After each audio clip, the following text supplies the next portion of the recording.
Hey yo, keep back with my feet up in the trap, I'm doing me. Keep my distance from these suckers, I can't let them ruin me. Drug dealer, pimps and hustlers, they the ones influence me. 13 jumped off the porch with drugs is influence.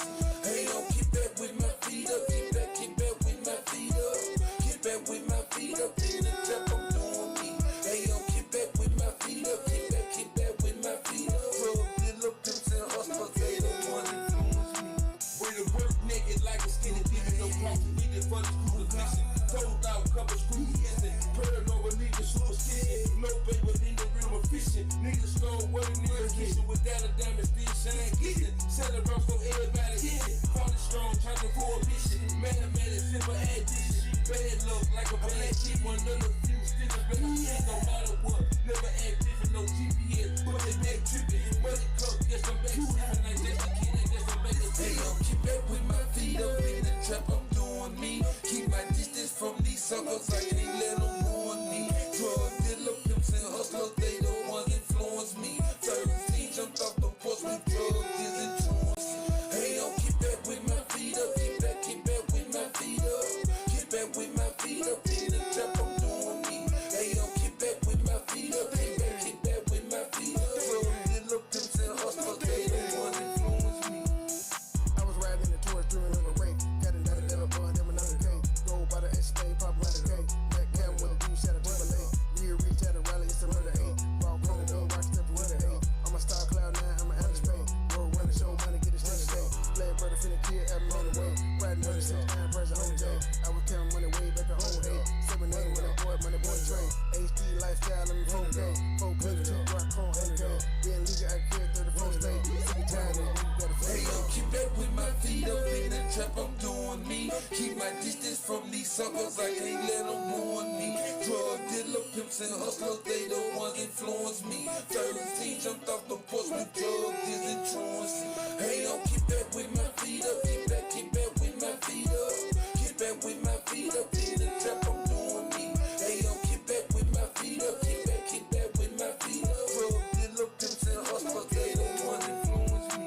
Hey yo, keep back with my feet up in the trap, I'm doing me. Keep my distance from these suckers, I can't let them ruin me. Drug dealer, pimps and hustlers, they the ones influence me. 13 jumped off the porch with drugs is influence. Hey yo, keep back with my feet up, keep back with my feet up. Keep back with my feet up in the trap, I'm doing me. Hey yo, keep back with my feet up, keep back with my feet up. Drug dealer, pimps and hustlers, they the ones influence me.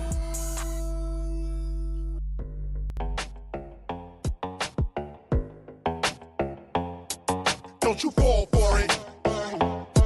Don't you fall for it. Keep your head up, never let them get you fed up. You just step up, get your rep up, get your cash up, get your check up. The whole system's a setup. It's time we really get up. We've been about this revolution from the time we met up. Take it back, I got my fists up, Malcolm X in 88. But revolution only works for those that will participate. You are great, they are fake. Yo, it's time to demonstrate higher level mental states. Conscious people congregate, show the love, not the hate. This is basic, no debate. But these people are debating and they hating, they should wait. It was bickering amongst ourselves that got us in this state. Yeah, the truth is inconvenient, but the truth is never late. You can't see what they be doing, how they thinking, how they moving. You can't see what they pursuing, making claims, none are proven. Don't fall for it, don't fall for it, don't fall for it, don't fall for it. We can see who is the enemy, sovereignty's the remedy. You don't need telepathy, it's white supremacy. Don't fall for it, don't fall for it, don't fall for it, don't fall for it. Bringing the raw, doing a tour, government officials bringing the law. You never see what you never saw. 303, open the door, knowledge reigns, that is the game. Ignorance, that is insane. Don't fall for it, the reps and the dems are the same. This one's shooting us up, that one's locking us up. This one got us stuck, that one's out of luck. You can front if you need to, the cycle never ends. No justice, but in 4 years they hyping us again. Don't fall for it, don't fall for it, don't fall for it, don't fall for it. If you thinking and you earning and you drinking and you burning and you really not concerning with the news and what they learning, don't fall for it, don't fall for it, don't fall for it, don't fall for it. If you love it, never hate it, you agreeing, don't debate it. HBCU educated, your degree is highly rated. Don't fall for it, don't fall for it, don't you fall for it, don't fall for it. Yo, me, I'm not a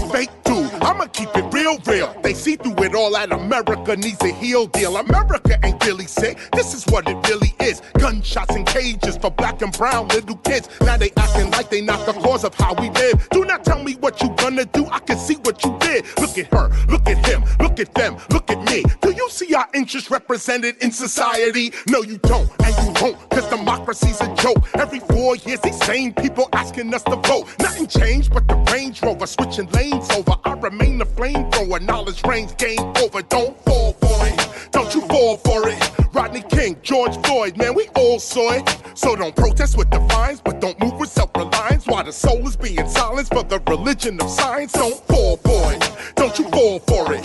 Don't fall for it, don't you fall for it. If you thinking and you earning and you drinking and you burning and you really not concerning with the news and what they learning, don't fall for it, don't you fall for it. Don't fall for it, don't you fall for it. There's no justice in the courts, we are always taking shorts. They can shoot us like a sport, and it's our trust that they want. Don't fall for it, don't you fall for it. Don't fall for it, don't you fall for it. Take it up!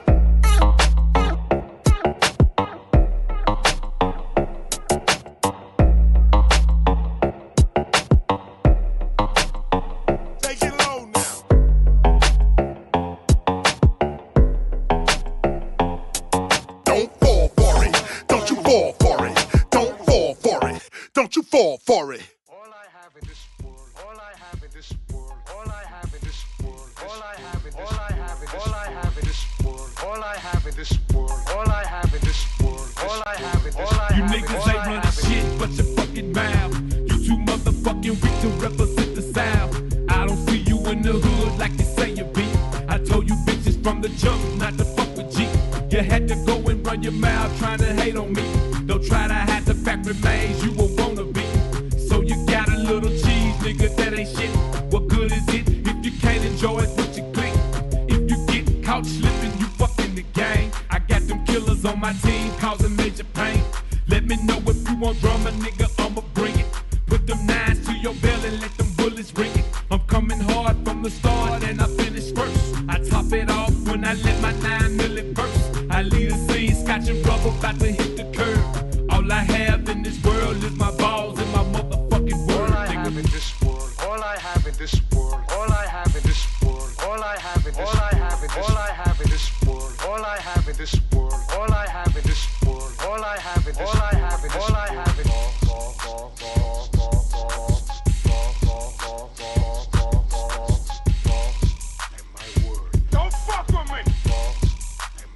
I'm riding in the box Chevy with my windows tinted. Through my enemy territory, they don't know who in it. I got that dog in my lap, scoping out the scene. I'm about to do a drive-by, get away clean.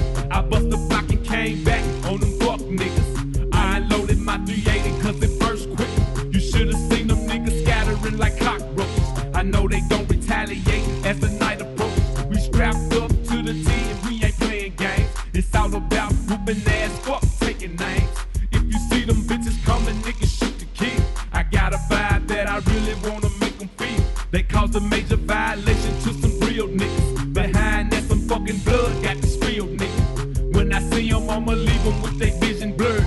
All I have in this world is my motherfucking balls and my motherfucking word, nigga. All I have in this world, all I have in this world, all I have in this, all I have in, all I have in this world, all I have in this world, all I have in this world, all I have in, all I have in, all I have in.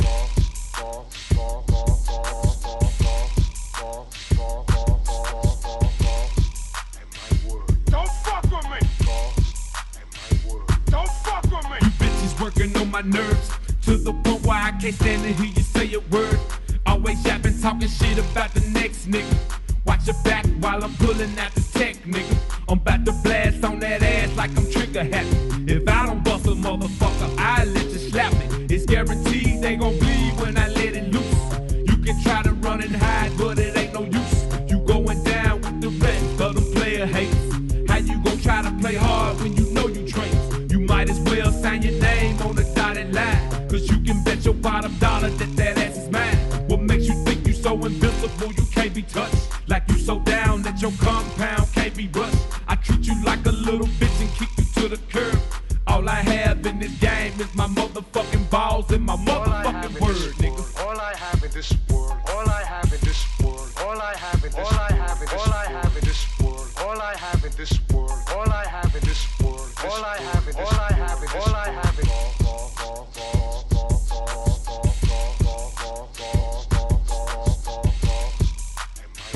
Don't fuck with me. Don't fuck with me.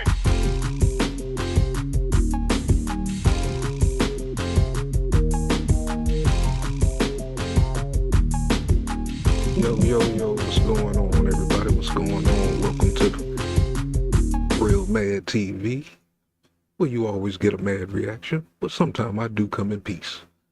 Where's my background music go? Okay, there we go. Make sure my mic is up here. All right, welcome back to another mad session here. But I don't think this one is going to be pretty. This one ain't going to be mad at all, tell you the truth.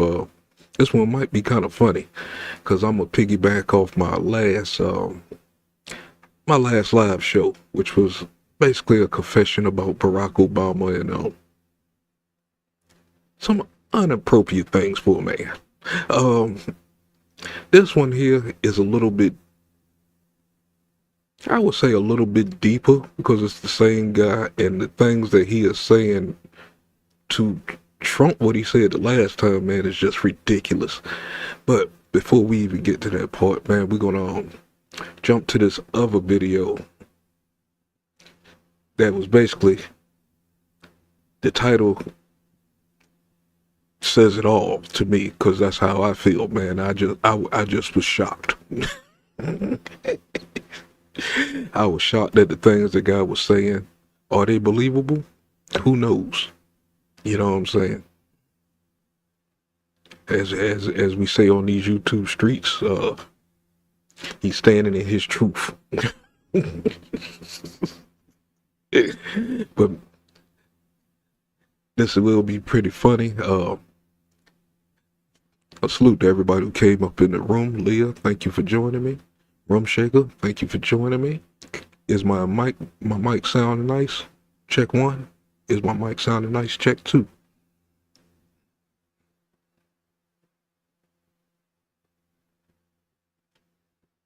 While I wait on that, I'm gonna go ahead and jump into this. I don't want to be in here too long. I'm actually kind of still tired for some damn reason.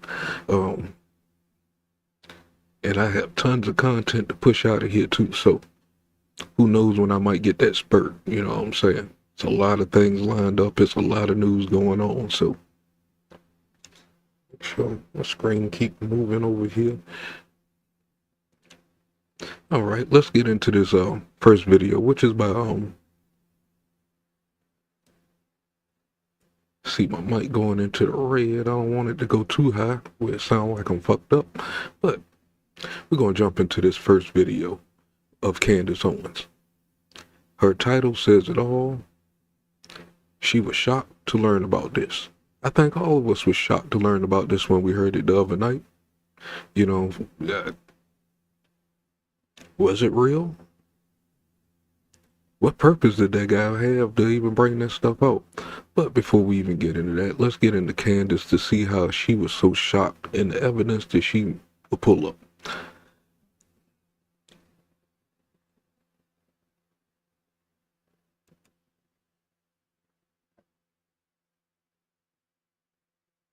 Why are you gay? You are gay. And we're going to talk about that. Plus, we have a principal of an Oklahoma elementary school who moonlights as a drag queen and was previously arrested on a child porn charge. So I'll ask the question, how did this person get hired to work in front of children? All that and more today coming up on Candace Owens.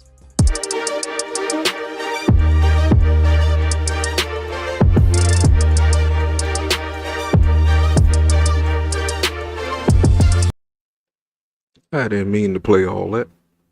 To see the extent that the Department of Justice and the media went through to cover up for Hunter Biden and his laptop and especially because there was just such an abundance of evidence throughout the 2020 election that obviously this was real. I mean, we had photos circulating of him smoking crack, and people went, oh, this is Russian propaganda. I mean, how deluded you have to be looking at an actual photo and to believe that it must somehow be Russian propaganda. What would be the Russian interest in creating propaganda about Hunter Biden? And of course, now, because time has gone by, because the media got what it wanted, which was an installation of Joe Biden as the president, they're kind of going, oh, no, there might be something here. And people are realizing, wow, the Department of Justice is implicit. We have former members of the CIA and the intelligence community, which are complicit. We're complicit in issuing that letter saying, oh, absolutely not. This is for sure a Russian propagandist effort, even though they knew that the contents of the laptop were true. We're seeing that there are judges that are implicated. And people are asking a question, just how corrupt is the system? When we talk about the deep state, right? People think that's just a trendy phrase, that you have to be a conspiracy theorist to believe in it. This is what... Actually, most people who bring up the word deep state is usually called a conspiracy theorist. I mean, when you say they, them, and all this other shit, they still don't fucking understand. But when you give it a name, like, what the fuck? I mean, goddamn, 20 years ago, we was probably calling the same group the Illuminati. And it looked like they might be because they want your mind, soul, and your body. I'm just saying.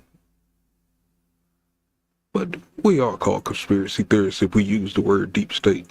Like we can call a lot of those other motherfuckers a whole lot of other shit for the bullshit they've been goddamn pulling. But I said I wasn't gonna get mad tonight.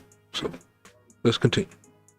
What we are referring to people that have so much power that they can make stories that should be everywhere disappear virtually overnight. We'll just get you to stop talking about something that we should be talking about for months and have you focusing on something else. And that is what we saw with the Hunter Biden laptop story. So it amazed me, actually, when unrelatedly, but also relatedly, Tucker Carlson was just speaking in front of a camera and talking about the claims, the allegations that Barack Obama was gay, something that I've known for years. And people were very surprised to hear about it. I want to know, how did she get to that? Because, I mean, even though he passed a lot of laws for that group, I mean, eventually, yeah, we was probably thinking that he was married. So that was a good cover-up. He had 2 kids, another good cover-up. But I didn't think it was to this extent. Holy moly. Because, of course, there was a media concerted effort to suppress those stories when Barack Obama was running for president of the United States. Let's listen to what Tucker Carlson had to say about that. 2008, it became really clear that Barack Obama had been having sex with men and smoking crack. And a guy came forward, Larry Sinclair, and said, I'll sign an affidavit. And he did. I'll take a lie detector. And he did. I smoked crack with Barack Obama and had sex with him. Well, that was obviously true. Nobody reported it, not because they were squeamish about sex or drugs, but because the Obama campaign said anyone who reports on this gets no access to the Obama campaign. And so they didn't report on it. So that happens. That's just one small example, but that happens all the time with lots of different issues. That's a pretty big one. The idea that the president of the United States was involved in having illicit affairs and the media was covering it up. And I'll take it a step further. I'll tell you what I heard. I heard this directly from the mouth of a Secret Service agent whose name I cannot remember, but who worked for Barack Obama and his family.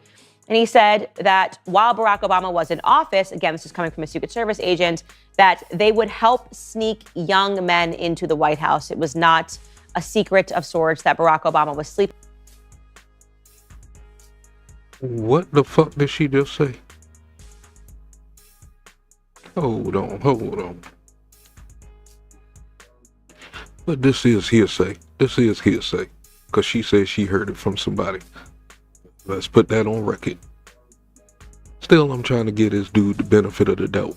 But them being so mystery about this guy, making a big fuss about goddamn birth certificates when you see people done pulled up where he stole it from and all kind of shit. This shit starting to look suspicious. But we're not allowed to say nothing because he's our first black president. I think. I'm not sure. But Let's continue. Barack Obama was in office, again, this is coming from a Secret Service agent, that they would help sneak young men into the White House. It was not a secret of sorts that Barack Obama was sleeping with these young men, and that was just a part of their job. Unbelievably, the press never found out about this, which happens sometimes. Sometimes you can actually drop off crack cocaine at the White House and they don't know who did it. So yeah, the government can be super hush-hush when they want to be. So was Too Short playing around when he said there was a bunch of damn dope up in the White House? Holy moly. And of course, the media will help them bury those facts.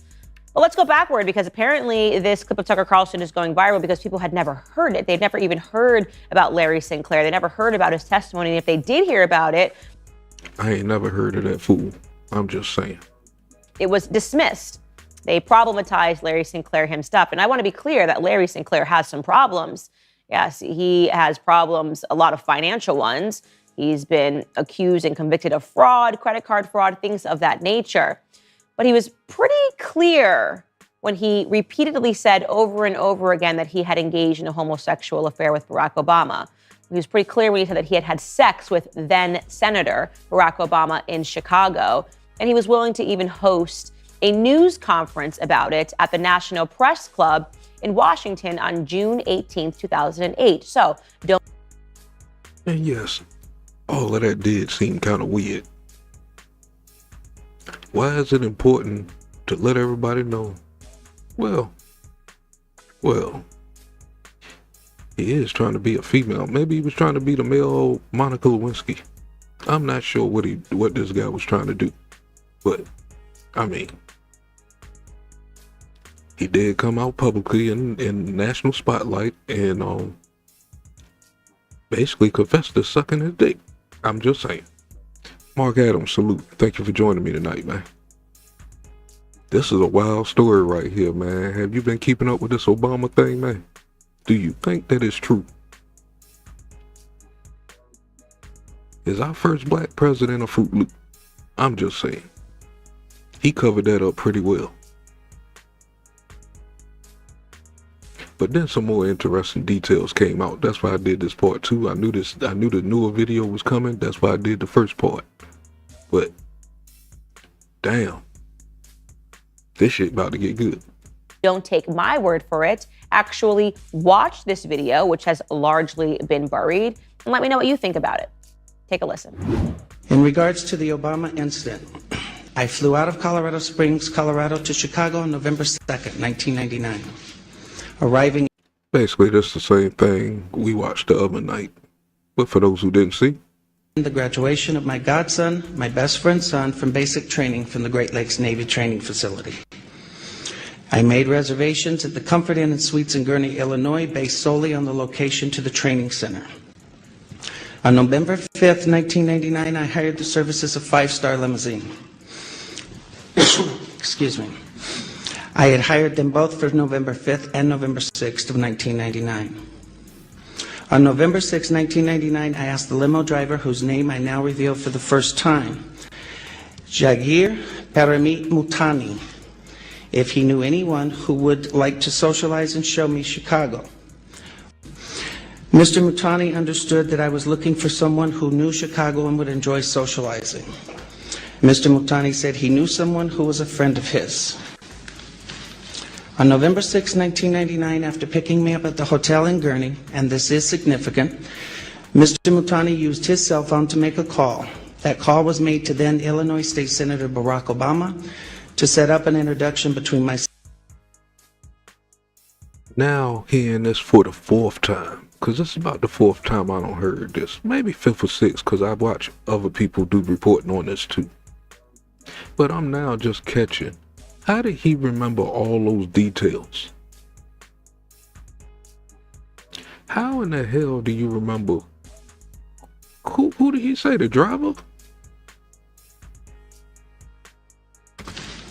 On November 6, 1999, after picking me up at the hotel in Gurnee, and this is significant, Mr. Mutani used his cell phone to make a call. Okay, Mr. Mutani, that is the limo driver, I believe. How do you know who he made a call to? Did he tell you that, or you just assuming because of who showed up afterwards? I'm just asking. That call was made to then Illinois State Senator Barack Obama to set up an introduction between myself and Senator Obama. Upon arriving at the bar and exiting the limo, Senator Obama was standing next to Mr. Mutani, and I was introduced to Senator Obama by name. Later that evening in a bar which I believe was called Alibis, and I state believe because I have failed so far to get Citigroup to... How you not remember the name of the bar, but you can remember who he called on his cell phone? I'm just asking. I'm not accusing him of lying. I'm just going with the flow here. Because it was things that I didn't pick up the other night when I was playing through it too.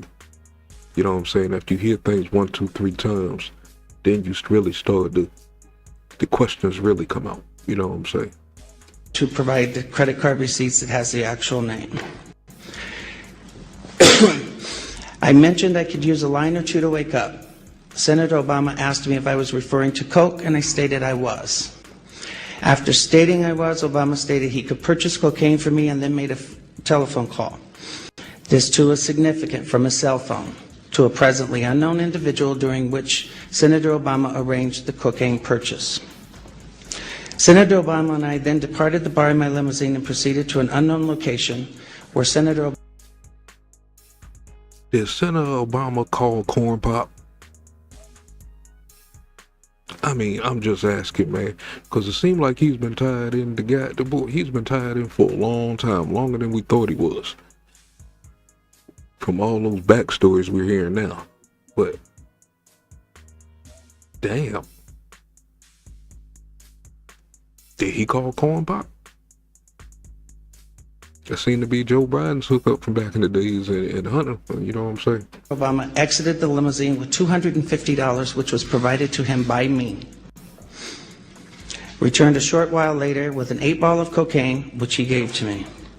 I did ingest a couple of lines of cocaine, and shortly thereafter, Senator Obama produced a glass cylinder pipe and packet of crack cocaine from his pocket. Obama then smoked the crack cocaine. I performed fellatio on Senator Obama in the limousine during the time Senator Obama was smoking crack cocaine, after which I had the driver take me to my hotel, the Comfort Suites, Gurnee, Illinois. The following day, November 7th, 1999, Senator Obama appeared at my hotel room, unannounced, uninvited, where we again ingested cocaine and I again performed fellatio on Senator Obama. Do you believe him? That seems remarkably detailed. It seems that if you were a meaningful journalist and you were in front of him at that news conference, you could have easily fact-checked those things. You could have asked for those credit card receipts. You could have gone to then Senator Barack Obama and asked him to counter those claims. Hey, actually, Barack Obama, where were you on that night that this man claims that he was performing fellatio on you? I'll tell you, I believe him. I believe him because, as I said in follow-up stories, speaking to a Secret Service agent, they could all but confirm that Barack Obama was gay and that it wasn't really much of a secret when he was in the White House. And of course, now what's also happened is an ex-girlfriend of his has come forward with a letter written from Barack Obama. He smiled like CMA a little bit. Yeah, he gay. I'm just saying. Detailing his gay fantasies that he had with men, saying that he would choose to be publicly heterosexual, but behind the scenes, obviously, that he fantasized about men. So this isn't a secret. It's never been a secret, but it was yet kept from the general public. Why? That's the interesting question, because I'll be clear, it doesn't really impact my life if Barack Obama is a flaming homo. It probably doesn't really impact yours. But as a country, we should ask the question, why did the media cover this up? Were they afraid that we weren't going to vote? That's the question I'm asking. Why did they cover that up? Because he got in and helped out his people. His people wasn't black folks, I'll tell you that. For a gay man in 2008, is that the reason they did it? No, I would take it a step further and suggest. And I'm not saying just because he's black, he was supposed to get in there and help out black people. We live in a fucking country. But he didn't even throw us a spider web out the goddamn tree.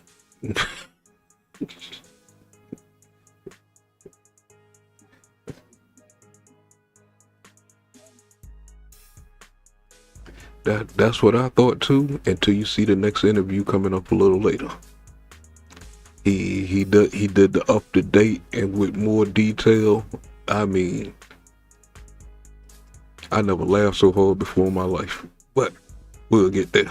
Yes, this media knows, of course, of what Barack Obama is. The media is being controlled. Matter of fact, I want to see a white person go out here and blame a black man for being gay and shit, and it not be true. They gonna get their motherfucking ass whipped. This dude, they haven't budged nothing. And by the way, Leah, from what I'm hearing, cause I didn't watch all the video, but I think he confessed. I think the atmosphere in this country is set a certain way right now that where he comfortably confessed from what they saying, and I'm not sure if the proof was here.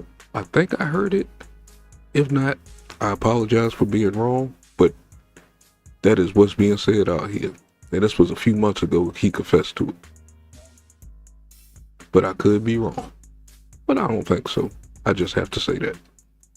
By the CIA. I have said this to my followers routinely on this podcast, that if you question that narrative, you need to look up Operation Mockingbird. The CIA has placed agents all across the media to control the way that we think, and that's been going on for decades. That's been going on since JFK was assassinated. That was when they put in place that Operation Mockingbird program.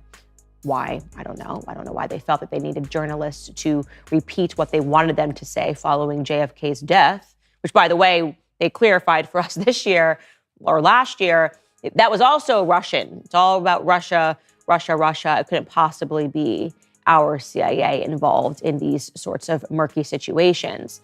But the bigger reason why they like these complicated characters like Hunter Biden and Joe Biden and Barack Obama, and that they fully know their dirt, that they know that Barack Obama probably likes crack, that they know that he likes young men, is because that allows them to control these people.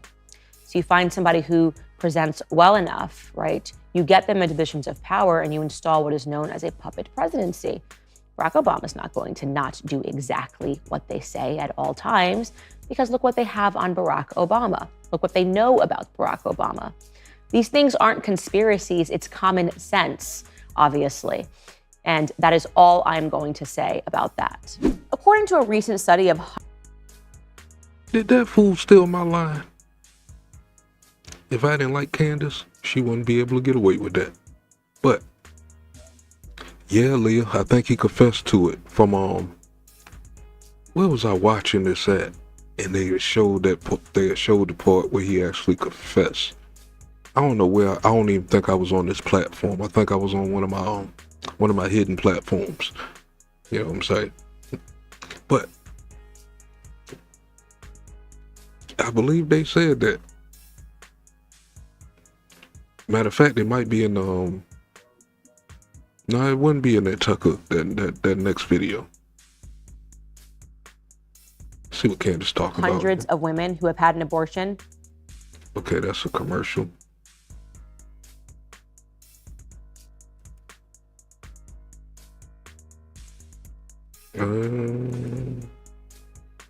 Obviously, his mother, who again is an absolute hero, stood up for her child and said, you just do not have the facts and you're not going to smear my child as supporting slavery with something on his backpack. I mean, it's pointedly ridiculous. He's 12. Let 12-year-olds be 12-year-olds. We told you it was a major... Okay, I think that was it at the which called segment. She jumped to something else there. I guess we go ahead and jump into the nitty-gritty, man. Got there go. Which I'm glad I already got it pre-set up already. This is a quick transfer here. Boom, boom. All right. The other night, we saw the interview with Larry Sinclair. I think that was on the Congress, like a Congress meeting or something like that. The man testified, you know what I'm saying? Well, not testified. Basically, he just came out and told his truth. You know what I'm saying? Like I said earlier, man, he confessed, boy, our former president was a crackhead and likes his dick sucked by gay men. I didn't want to know nothing else. That was already too much information right there. So I'm not sure how far it went. Don't dare to ask me. I don't think none of us really want to know after this point. There you go. Truthfully, I just don't know the main reason why this guy would come out and bring this up. Now, this is 15 years later from the video that we seen the other night. This is 15 years later. So let's see if you was in the room that night when we watched it. Let's see is he sticking to his story? All right, let's go. In retrospect, it's pretty amazing that Barack Obama got as far as he did.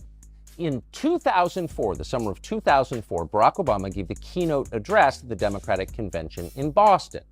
And when he walked to the podium, probably only a small percentage of people in the room knew how to pronounce his name.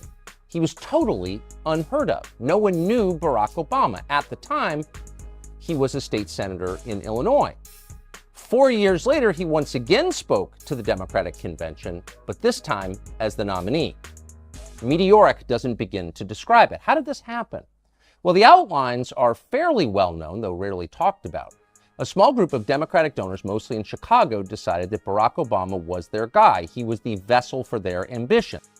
Oh yeah, good old Oprah thought he was the vessel. Boy, ain't she up in some shit right now, boy. I can't wait to get into that if I can get around to it. Boy, one thing that I hate is when my people idolize motherfuckers who turn out to be something totally different than what they preach what they preach to us at what they are. When we can see a lot of bullshit. We can see through their bullshit. And it's so hard to call out. It's so hard to call things out when people idolize these motherfuckers. You know what I'm saying? It's real. I mean, if this is true about Oprah and what she's doing out there in Hawaii, I mean, truthfully, she shouldn't be on camera asking nobody for nothing. We watched her on the show give goddamn cars and everything away to the whole fucking audience. I don't give a fuck who sponsored it. She has some fucking nerve. I'm just saying. Let's go. They paid for his campaign. They paved the way for his rise.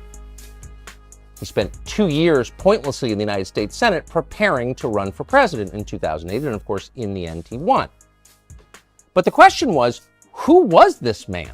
Where did he come from? What did he spend his life doing before he became president of the United States? Well, the news media, whose job it is to answer those questions, spent the entire 2008 campaign trying to keep you from knowing the answers.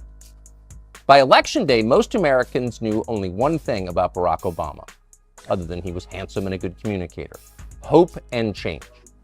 But they knew nothing about him, his origins, what he believed, and legitimate questions about those facts were turned away, as they often are, with the claim, "That's a conspiracy theory. You're crazy. Shut up."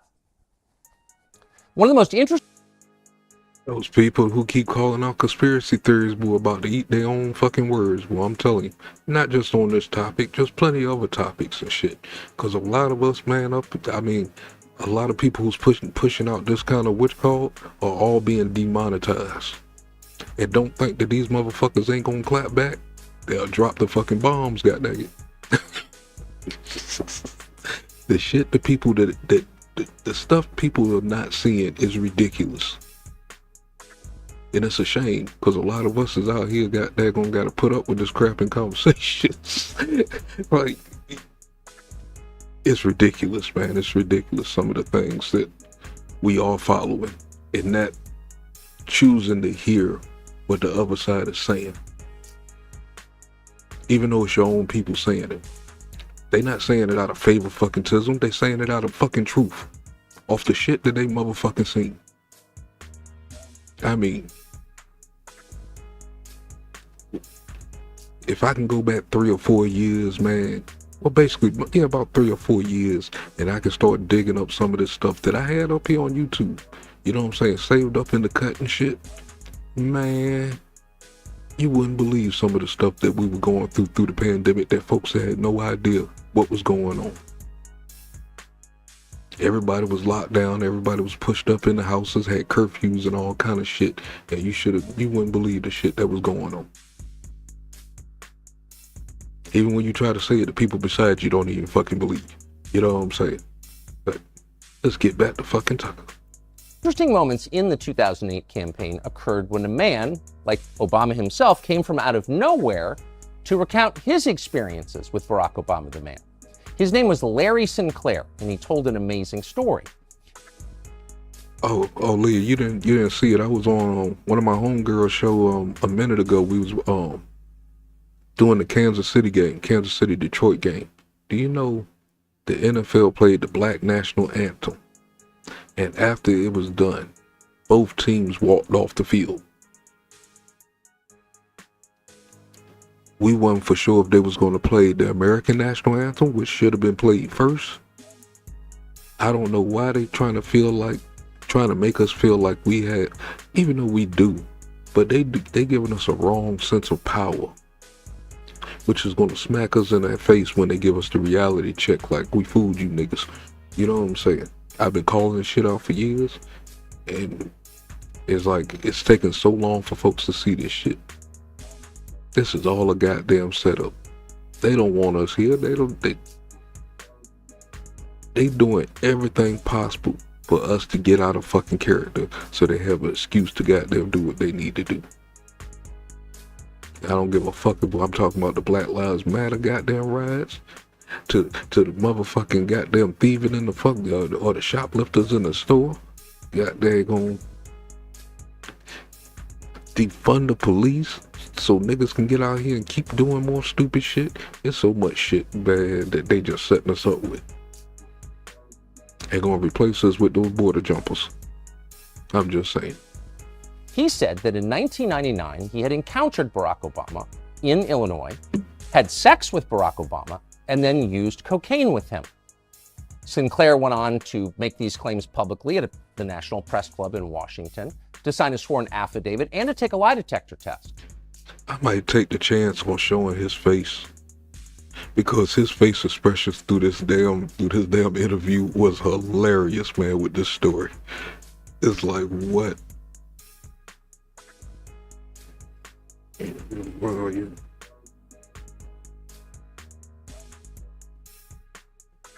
Word. I feel that there. I mean, I don't even watch football like that. At first, you know what I'm saying, I was with the cap. You know what I'm saying? It's like he doing something good. But when he let other influencers come in and control what he was doing, that's where he fucked up. You know what I'm saying? He really fucked up when he let other people come in and influence him. I believe his wife had a lot to do with this coming back to the NFL and all that shit.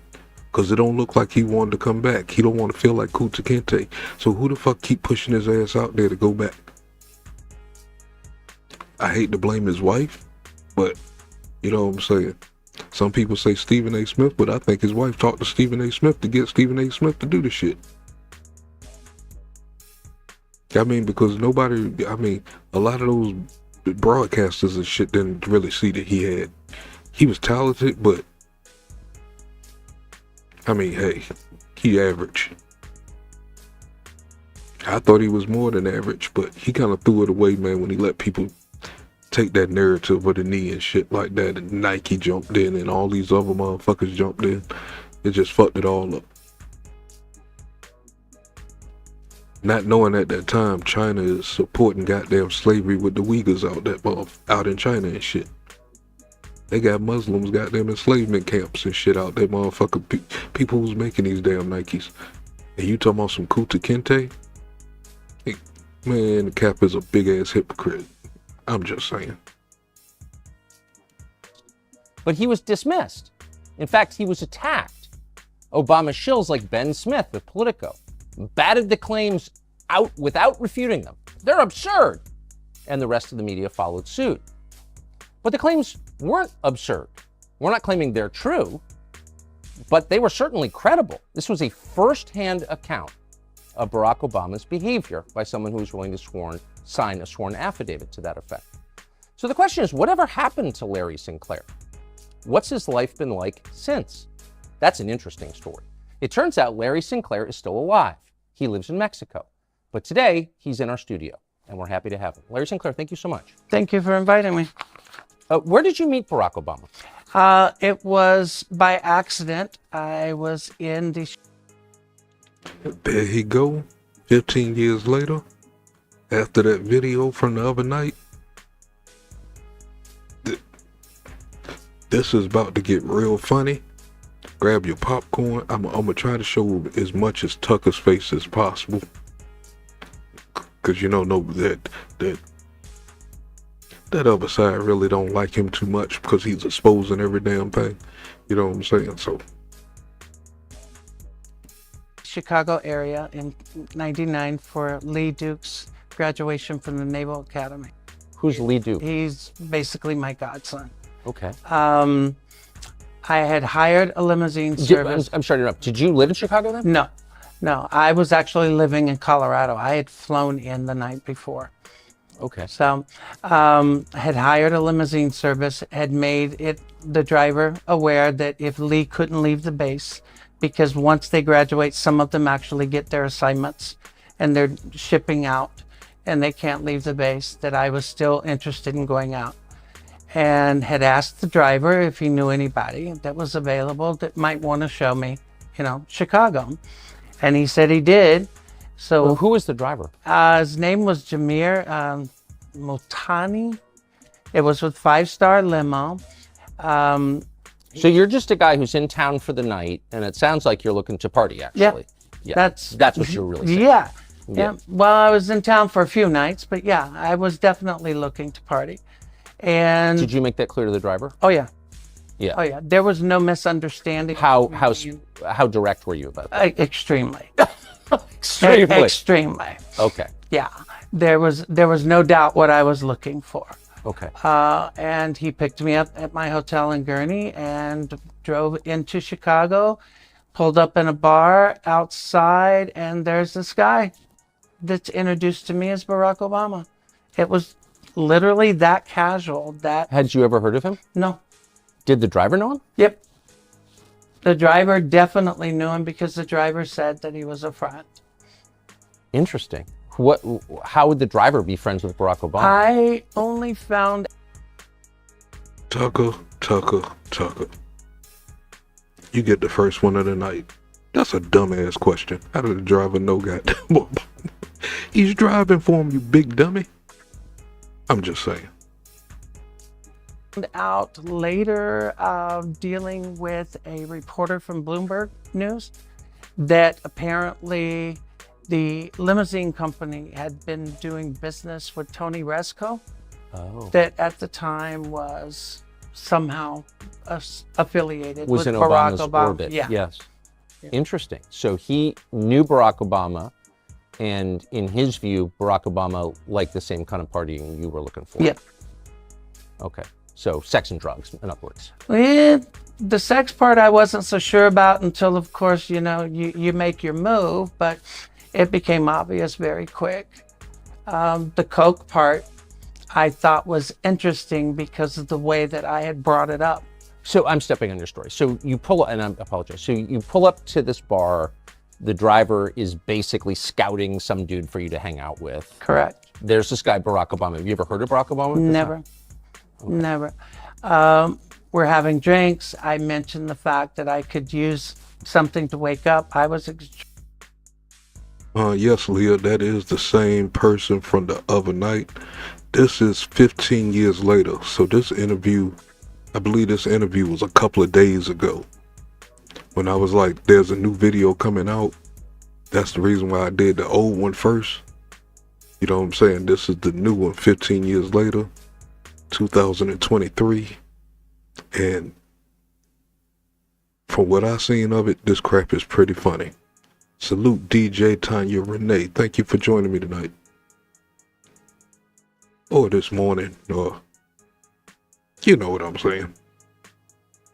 But yeah, this is the same guy. He looks older. Remember the video the other night, he was kind of chubby in the face. Extremely exhausted. So you went into the bar? Yes, sir. What kind of bar was it? I'm trying to remember. I've been trying to remember the name. I know that the glasses had 3 X's on them because I remember taking one home for a friend of mine. And again, he said that on the last video. Matter of fact, he repeated that when Candace played it a minute ago. And I'm asking, how in the hell you don't remember the club, but you remember who the driver called? You remember all these other details, but you don't remember the damn club that you went into that night.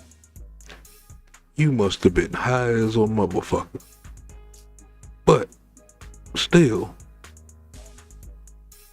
how you forget the club? All you gotta do is look it up of what was there, you know what I'm saying, in 1999. I'm just saying. What, but I mean, generally characterize it. Was it, It was working class bar, no, gay it was bar, strip bar? It was upscale, quiet. Wasn't really that that really didn't have a lot of energy to it. It was more relaxed, more like a lounge as opposed to somewhere where people would go and get loud and crazy. Yeah. Which made it easier to talk. But like I said, when I brought up the fact that I could use something to wake up, he immediately knew what I was referring to, had made it clear that I was looking for coke, and I really was, and had made the suggestion that he knew where we could get it, and we left to go get it. Interesting. Did he say what he did for a living? Nope. I had no idea that he was a representative in the Illinois House. I had no idea he was in politics. I just knew that he was supposedly married and at the time was going through some issues with the marriage. He said that? Wow. You see Tucker's face. So, evidently, he was married to Michelle Obama at that time. I wonder how she taking all this news. But he was married. They was going through a rough patch. And instead of going to find another chocolate candy bar, guess he went and got a white candy bar. I had to catch myself and clear that one up. Candy bar as far as Michelle got daggone, but I'm not even sure if that did. You know what? I'm gonna leave it alone. Let's go. That was made clear. Yeah. Huh. Did he say what kind of issues? No. Do you remember? No. So you said, I'm looking for someone to wake up. He knows you're referring to cocaine. I know where to get it. What happens next? We get back in the limo. The driver takes us wherever it is that Barack had instructed him to take us. I had given Barack $250 to pay for coke. He gets out, comes back. I start putting a line on a CD tray to snort. And you're in the limo? Yep. Driving or parked? No, the driver's driving. Yep. I start to put a line on a CD tray, and I just happen to notice that he pulls something else out of his pocket. And next thing I know, he's got a little pipe and he's smoking. So I don't have an issue with it. I mean, some people smoke, some people snort. Smoking the cocaine. Whoa, buddy. Whoa, buddy. Look at Tucker's face, man. I think this is the funniest part of the interview is watching his expressions. I'm taking the chance for putting his face up on the screen right now. I hope y'all enjoy this. Okay. Yes. So as I'm doing a line, I just start. This is the part where you kind of make your move to see where things are going. So I just started rubbing my hand along his thigh to see where it was going, and it went the direction I had intended it to go. So the night became somewhat active sexually and drug-wise in the limo. By the way, this guy has some humongous ears. Good googly moogly. So you hit on him. Did he seem shocked by that? Not at all. Yeah. I mean, if you're smoking crack with a stranger in the back of a limo, like, you got to imagine things might go crazy places. Well, not only imagine it, I look at it this way. I've done a lot of crazy things in my lifetime. I'm a pretty good judge of character, and I pretty much know whether or not I can move in a certain direction with an individual. I didn't feel that I was going in the wrong direction. I just wasn't so sure how much I could trust the individual at first. And that was probably one of my bigger concerns. But the fact that I was already becoming somewhat buzzed, you kind of throw caution to the wind. You weren't sure you could trust the individual. What does that mean? Sort of buzz. You just took a whole line off a CD tray, motherfucker. What the hell? This dude snapping. I'm just saying. When you meet someone out of the blue and you go to a level that you're doing drugs with, or you're giving money to purchase drugs, or even for sexual activity, you have to be sure that you can trust them. And when I say trust, I mean that you're not going to end up being robbed, or that you're not going to end up having a knife stuck into you, from one direction or another, or that you're not going to pull up somewhere and all of a sudden the car door is going to open and you got 5 people pulling you out of it. Totally. That's what I mean when I say trust someone. And you've been around at this point in your life, big time. Yeah. Right. So probably not your first time in a situation like this. Not at all. And that's why I said I pretty much know where I can go and at what point. So you start rubbing his leg and I think, I would just be totally blunt with you, like a man who's not into gay sex would be like, whoa, settle down. Trust me, if it was something that you were not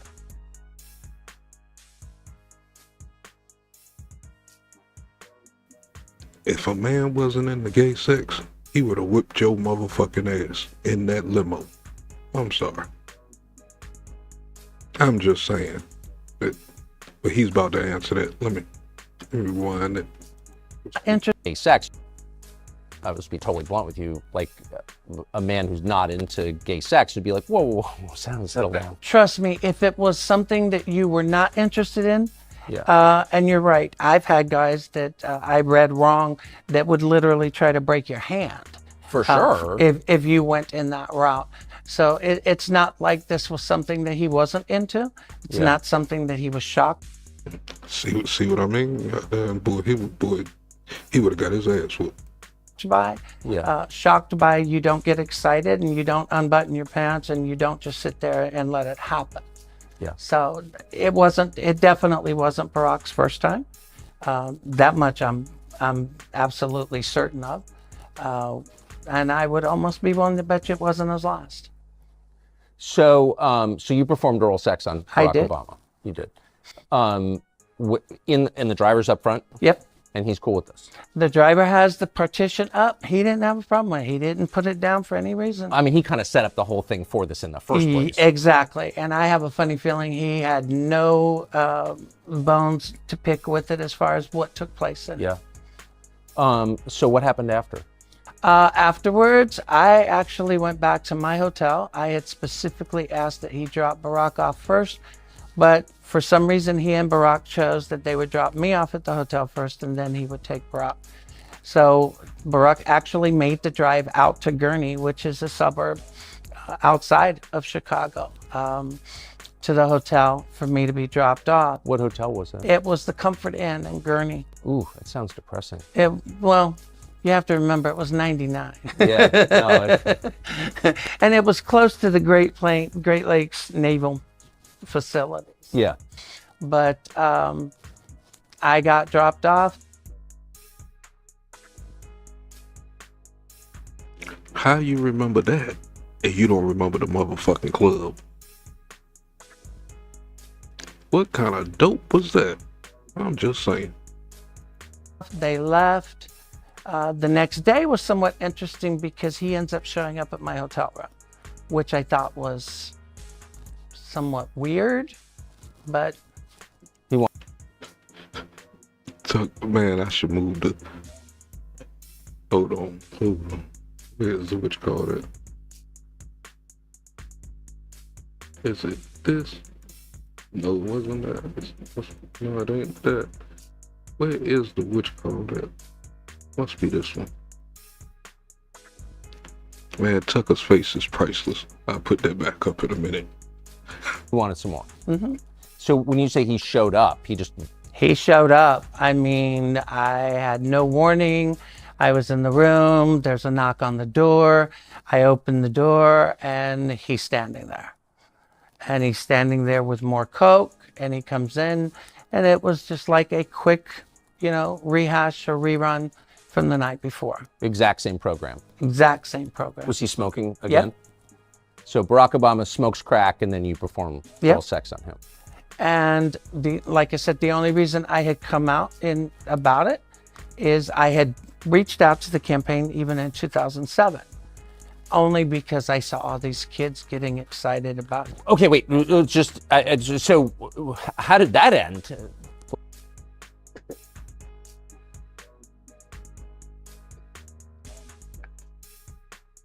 Tucker is a stupid dude, man. Man, I froze him in the right part. He wants to laugh so freaking bad. This is crazy.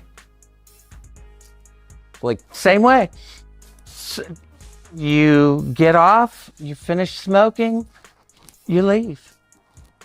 Like, thanks, bye? Huh. What did you think of him? I thought it was interesting. I thought he was definitely a con.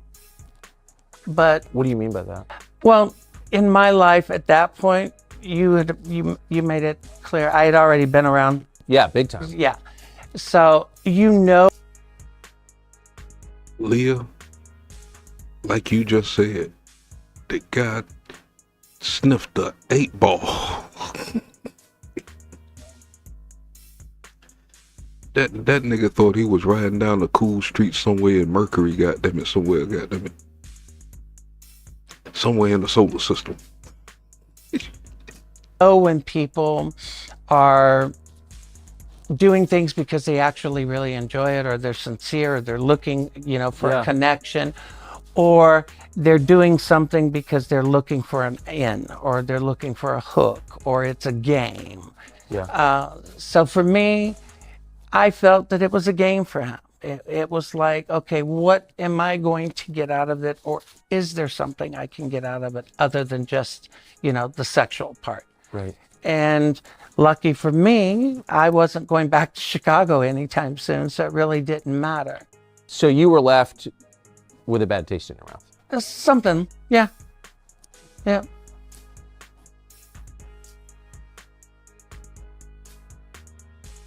I am speechless. I can't believe Tucker just asked that. I think I might make a clip of this shit because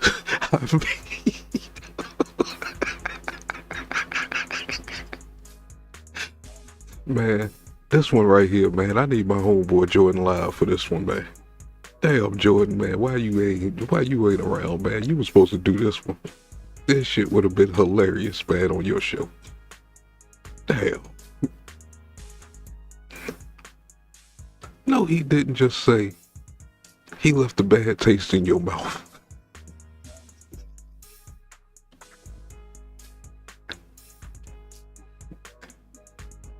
The sexual part. Right. And lucky for me, I wasn't going back to Chicago anytime soon, so it really didn't matter. So you were left. I can't even let it play, man. I can't even play. I can't believe Tucker just asked that goddamn question, man. Tucker, you a goddamn fool, man. This is ridiculous. I mean, Tanya Renee, should I clip that part, man? Should I clip that shit, man, to make a short out of that shit? This is crazy. I'm going back to Chicago anytime soon, so it really didn't matter. So you were left with a bad taste in your mouth? Something, yeah. So I wasn't going back to Chicago anytime soon, so it really didn't matter. So you were left with a bad taste in your mouth? Something, yeah. So you were left with a bad taste in your mouth? Something, it didn't matter. So you were left with a bad taste in your mouth? Something, yeah. Yeah. One more time. Going back to Chicago anytime soon. One so more it really time. didn't One more matter. time. So you were left with a bad taste in your mouth. Something, yeah. Yeah. Did you? I can't keep a straight face watching Tucker, man. This dude, man, I can't believe you just asked that question. The dude gave Obama head, and you gonna ask him, did he leave a bad taste in his mouth?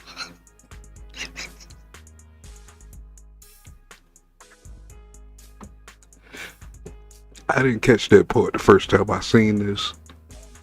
That's some funny shit right there. Damn. Talk to him again?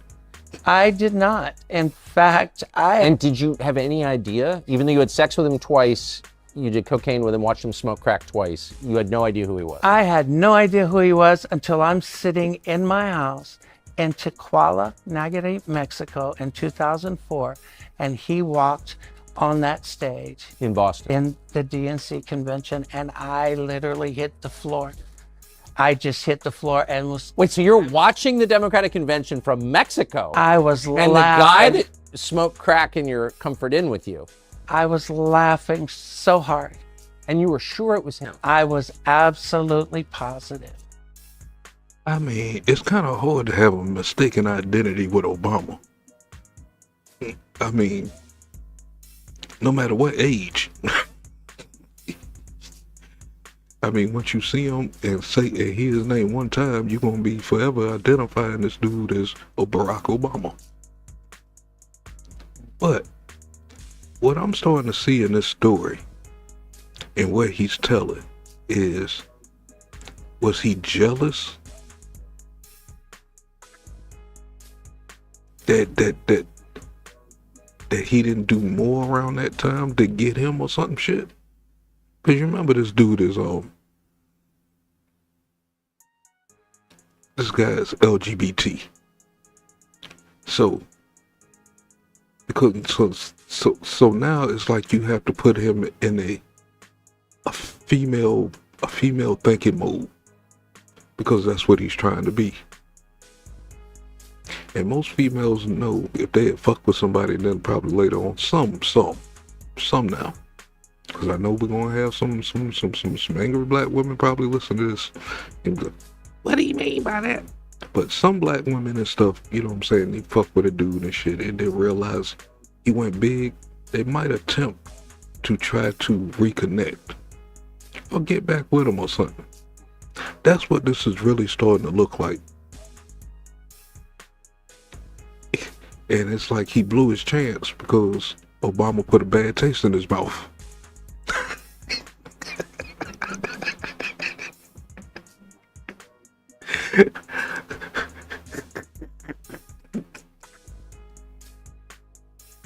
Damn it, man. Damn it.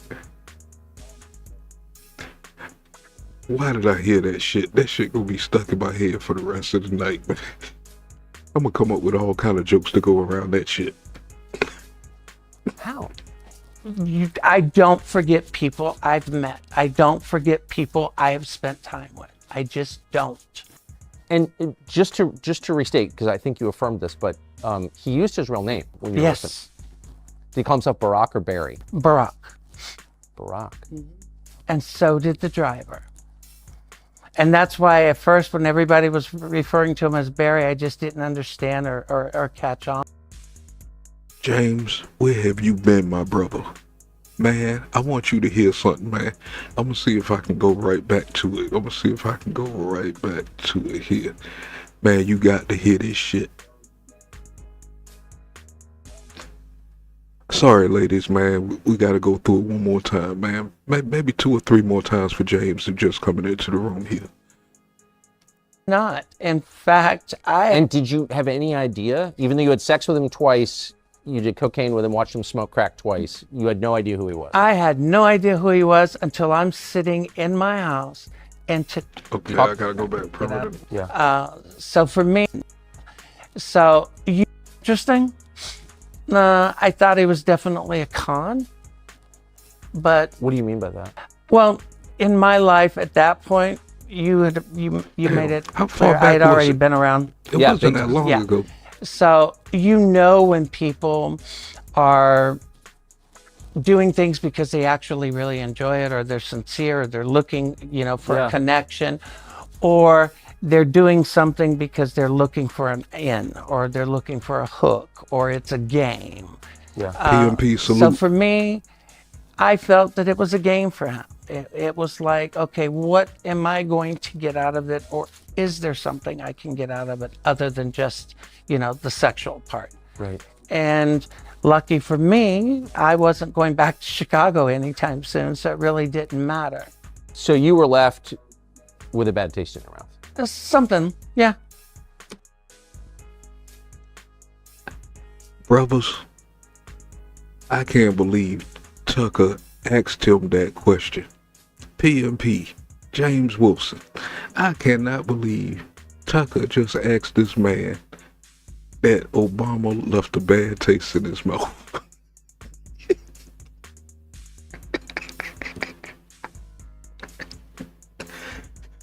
Man, I'm about to clip the hell out of that shit right there. Y'all will be hearing that joke probably for the next week or so, man. This dude confessed to sucking Obama's dick, and Tucker gonna ask this dude, did Obama leave a bad taste in his mouth? And this guy can sit here with a straight motherfucking face and answer this motherfucker. Man, the world is about to end, man. I don't know what the fuck is going on, man. What the hell is this shit, man? PMP, that shit funny, man. What in the fuck? Other than just, the sexual part. Right. And lucky for me, I wasn't going back to Chicago anytime soon, so it really didn't matter. So you were left with a bad taste in your mouth. Something, yeah. So you were left with a bad taste in your mouth. Something, yeah. So you were left with a bad taste in your mouth. Something, yeah. Yeah. Did you talk to him again? I did not. In fact, And did you have any idea, even though you had sex with him twice, you did cocaine with him, watched him smoke? What, Obama ain't drinking enough water or something? What the fuck is wrong?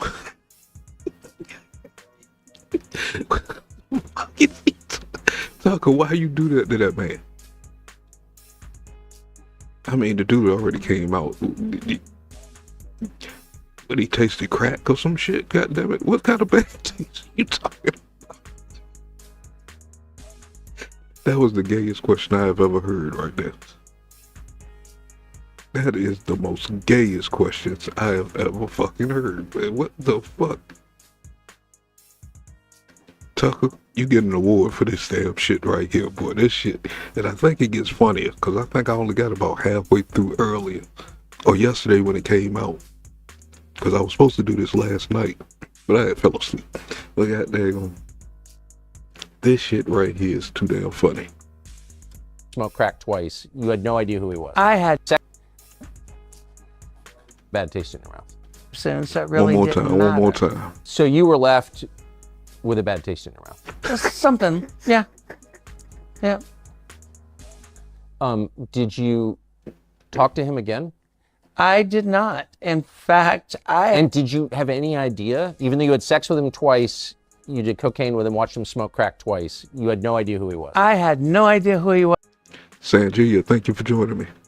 was until I'm sitting in my house in Tequila, Nayarit, Mexico in 2004, and he walked on that stage. In Boston? In the DNC convention, and I literally hit the floor.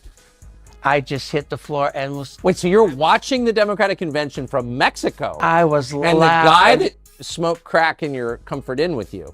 I was laughing so hard. And you were sure it was him? I was absolutely positive. Now look how he said that.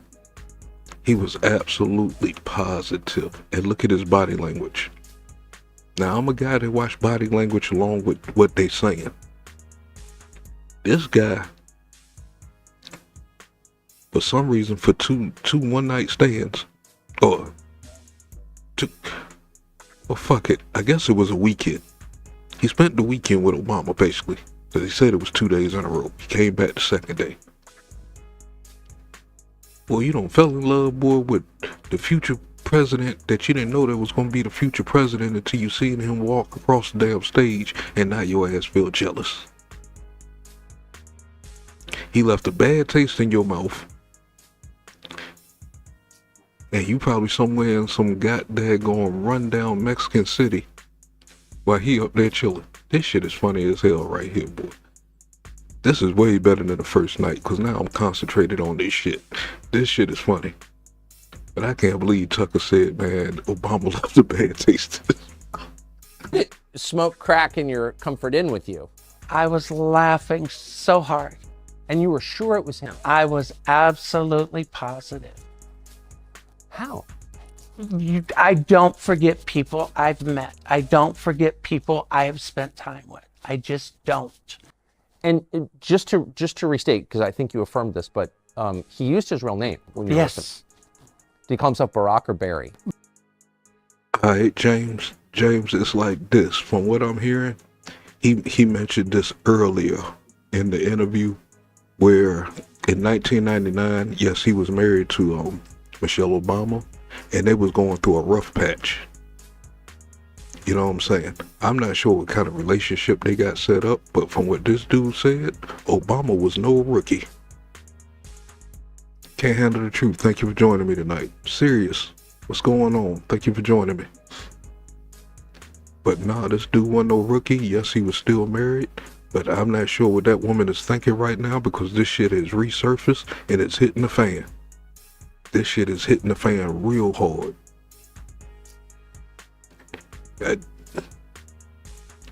Well, blame it on Biden, goddammit. Blame it on Biden.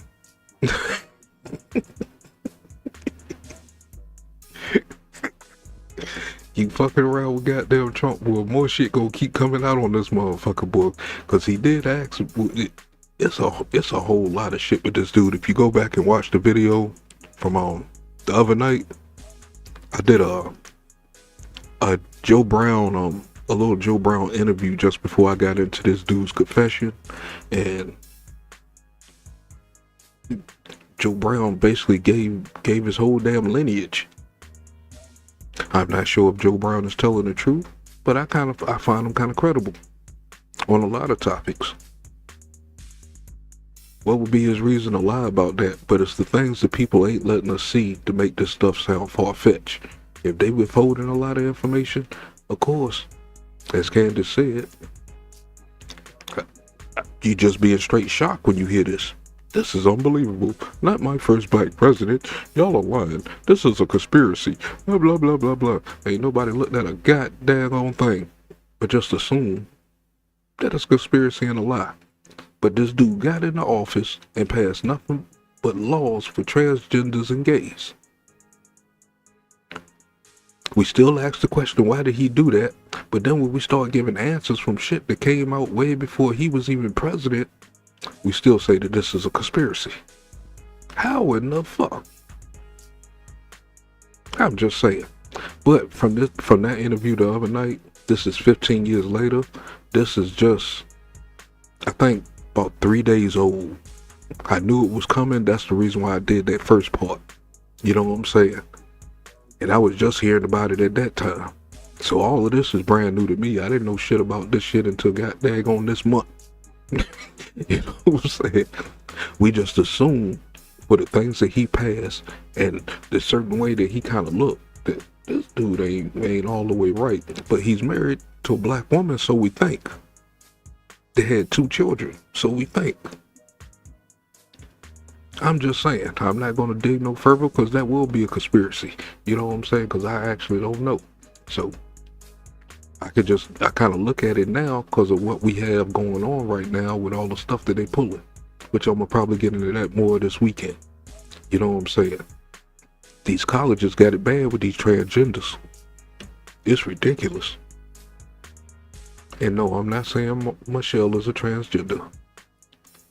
Even though somebody did say it, and 2 weeks later they were going bye-bye. But that could be a conspiracy too.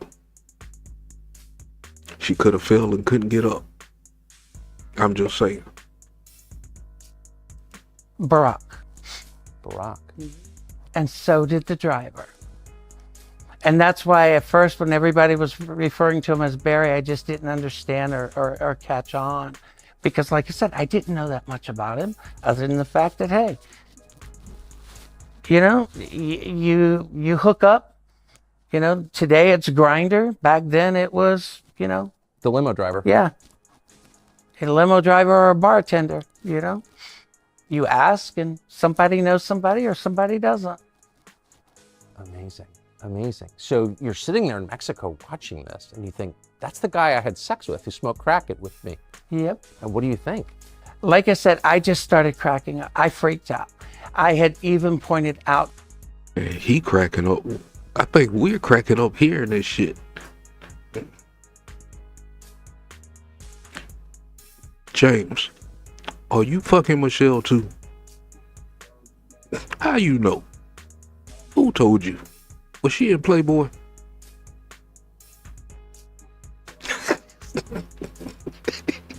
I mean, James, man, right now, for what's going on in the country and the things that he passed, until I see a picture of her pregnant with one of those two kids, I don't believe it. You know what I'm saying? I'm gonna go that far at this moment. You know what I'm saying? A while back, yeah, you make your little jokes and stuff like that and shit. You know what I'm saying? Because of the laws he passed. Yeah, a lot of us were putting the first black lady in a bad light, man, because we couldn't understand what this guy was doing. But could it be possible? I mean, there's so much stuff out there that they haven't let us see, man. Like I'm just finding out they did a comparison on his damn birth certificate once it came out. You know what I'm saying? There's a rumor behind that shit. They got it on the screen side by side. All kind of shit. It's kind of hard to overlook certain things. You know what I'm saying? I wish the guy was as perfect as he was presented. But even though he grew up the life that we thought he grew up at, you know what I'm saying? Nothing at all on this dude. Even though he was senator, still we didn't know about him until 2004. Some of us even a little later than that, after he made himself known. So, I don't know, James. I just don't know about that. To some friends of mine that were at the house that night, and I told them, I said, you're not going to believe this. I said, I blew this guy twice. You know, and they just started. That face was priceless. I did get this far in the video. Man, this is a priceless face. You blew that guy twice and he left a bad taste in your mouth. Start cracking up. But that's the thing about me. I've never been in the closet. I've never hid. I mean, I'm always very direct and blunt. Yeah. And, you know, and I'm just like, this is unreal, you know? And I had no idea that he was going to run, you know, in 2008. But I was back from Mexico. But it was a strange feeling sitting there watching him walk across that stage and realize I salute. Thank you for joining me tonight. Who he was. Huh.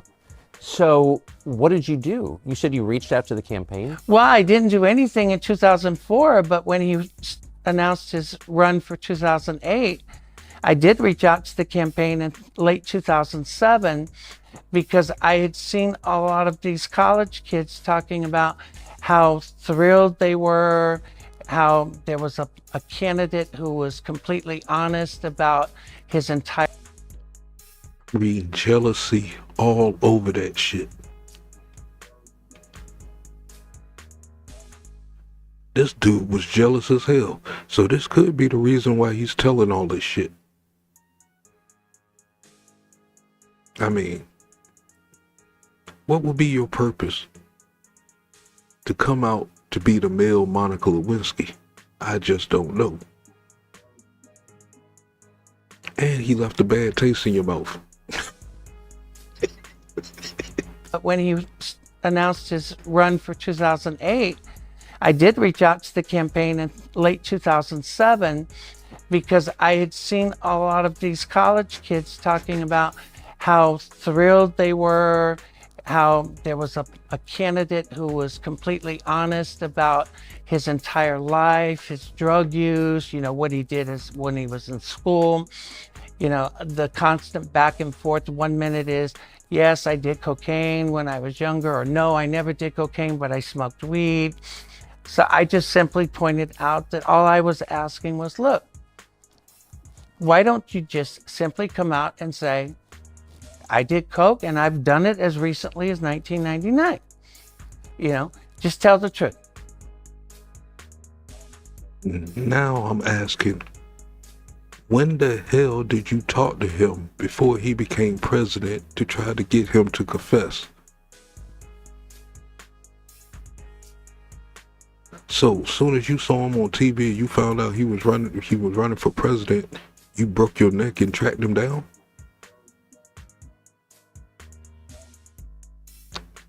See, the other night I was giving you the benefit of the doubt.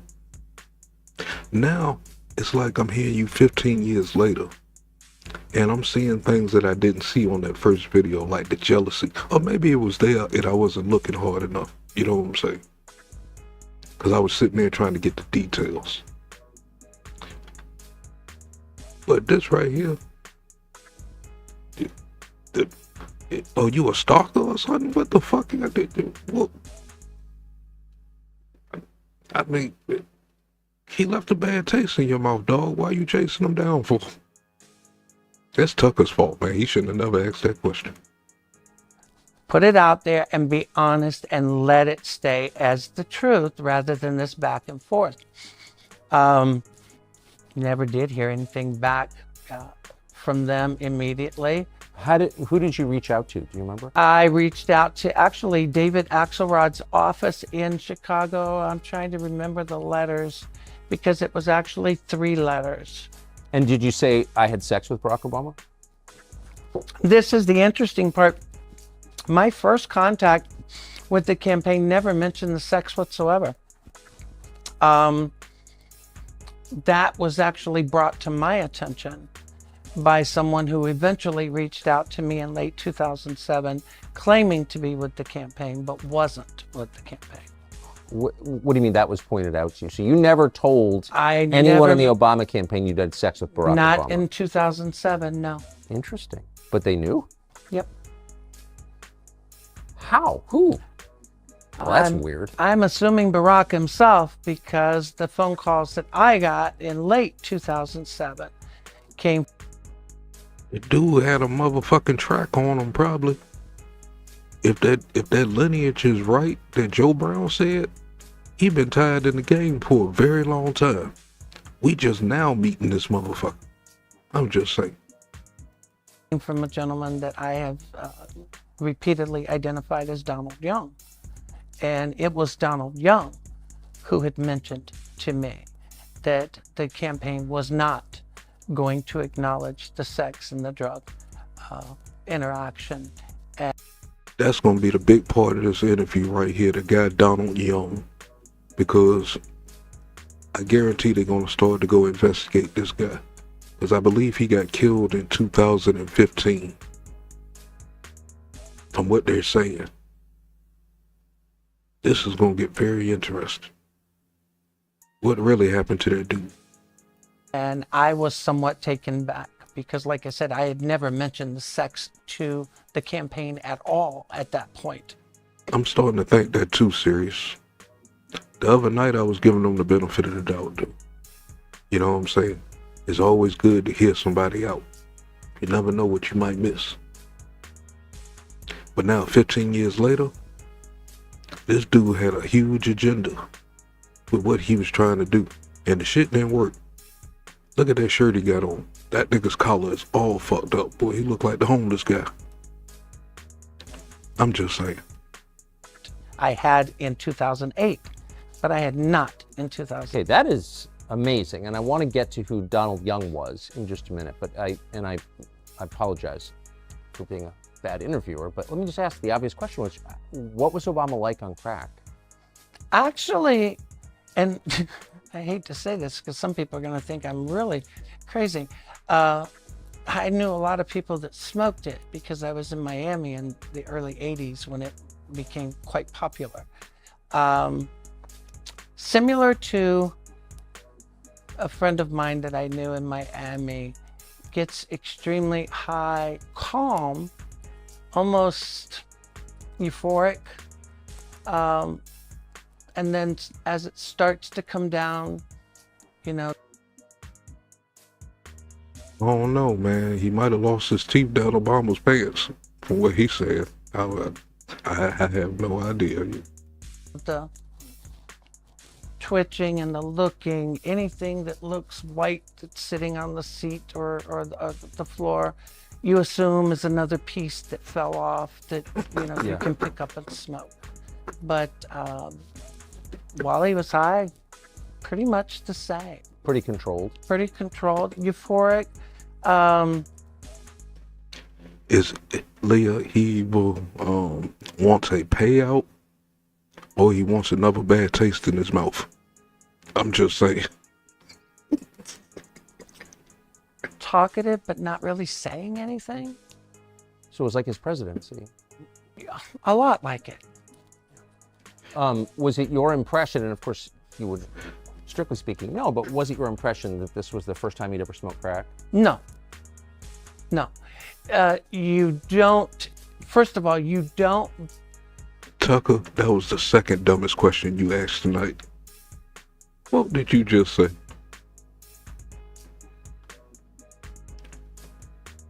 Come back again, come back again.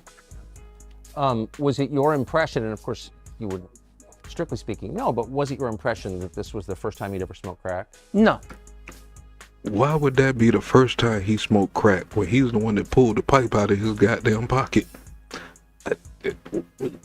What kind of bullshit is that? Tucker, I'm gonna leave you alone, man, because you left us with a Kodak moment tonight, man. You left us with a Kodak moment, boy. No. You don't, first of all, you don't buy crack, get in a limo, and have a pipe in your pocket if it's the first time you smoke crack. Yeah. Okay, damn. He answered it for me. Tucker is digging hard, boy. He digging hard. Look at his face, man. He trying to get the juicy shit. And truthfully, he has every right to, man, because, I mean, they withheld this information for a very long time. What y'all talking about? Who want both? The hell? Y'all down here, y'all up in here tripping. Matter of fact, I got damn 2 chats open here.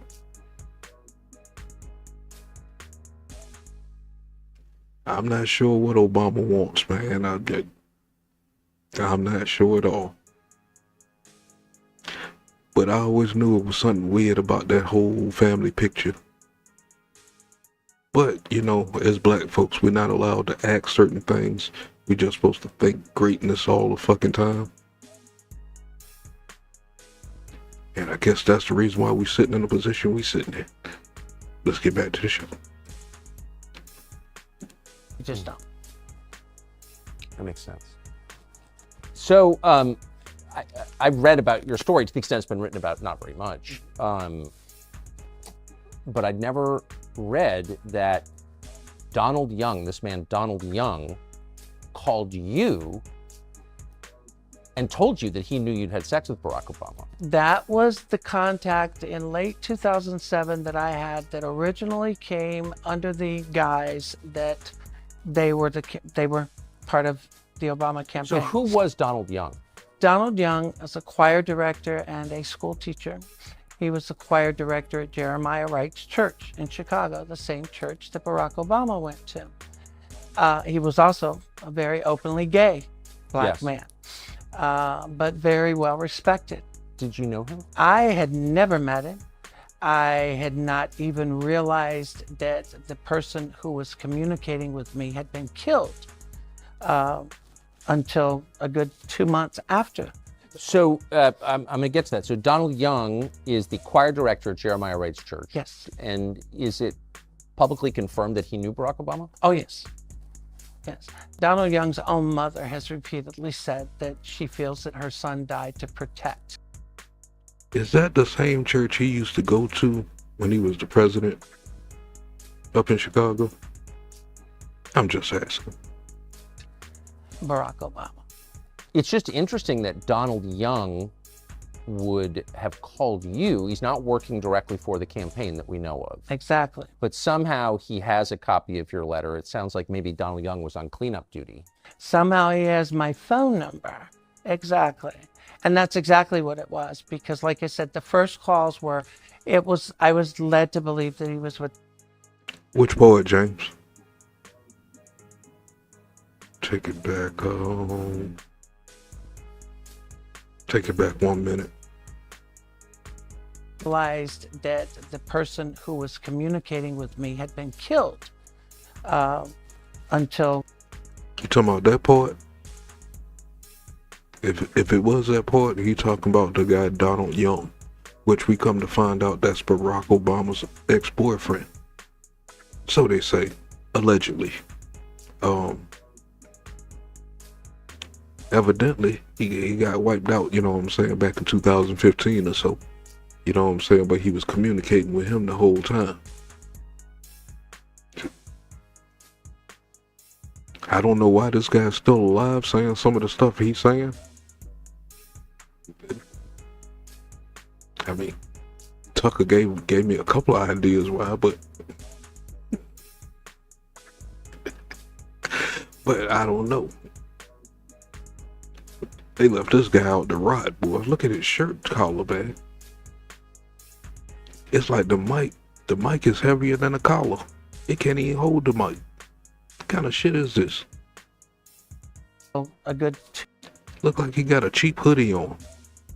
You can't even see that motherfucker behind him. 2 months after. So I'm going to get to that. So Donald Young is the choir director at Jeremiah Wright's church. Yes. And is it publicly confirmed that he knew Barack Obama? Oh, yes. Yes. Donald Young's own mother has repeatedly said that she feels that her son died to protect Barack Obama.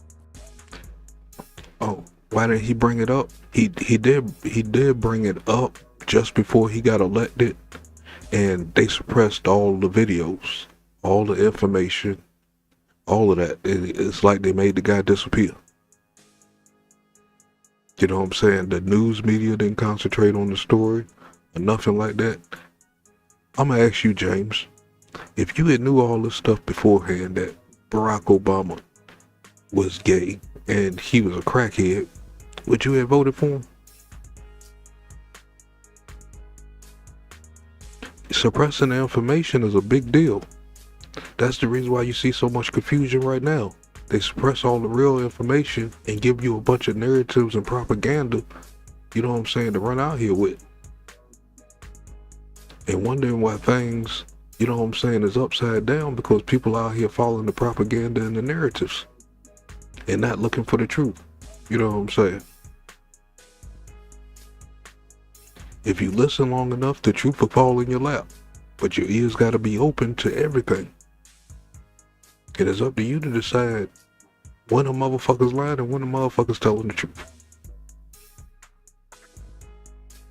But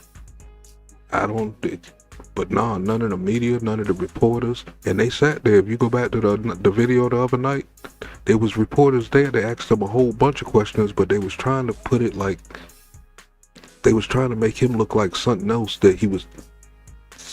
The things that he was saying, they tried to make it look like something else at that point, which made it look even more suspicious, because we see them doing that on the news media now. When folks go on their shows and stuff like that, the stupid questions they ask and things like that, like I might do one tomorrow with Venezuela. You know what I'm saying?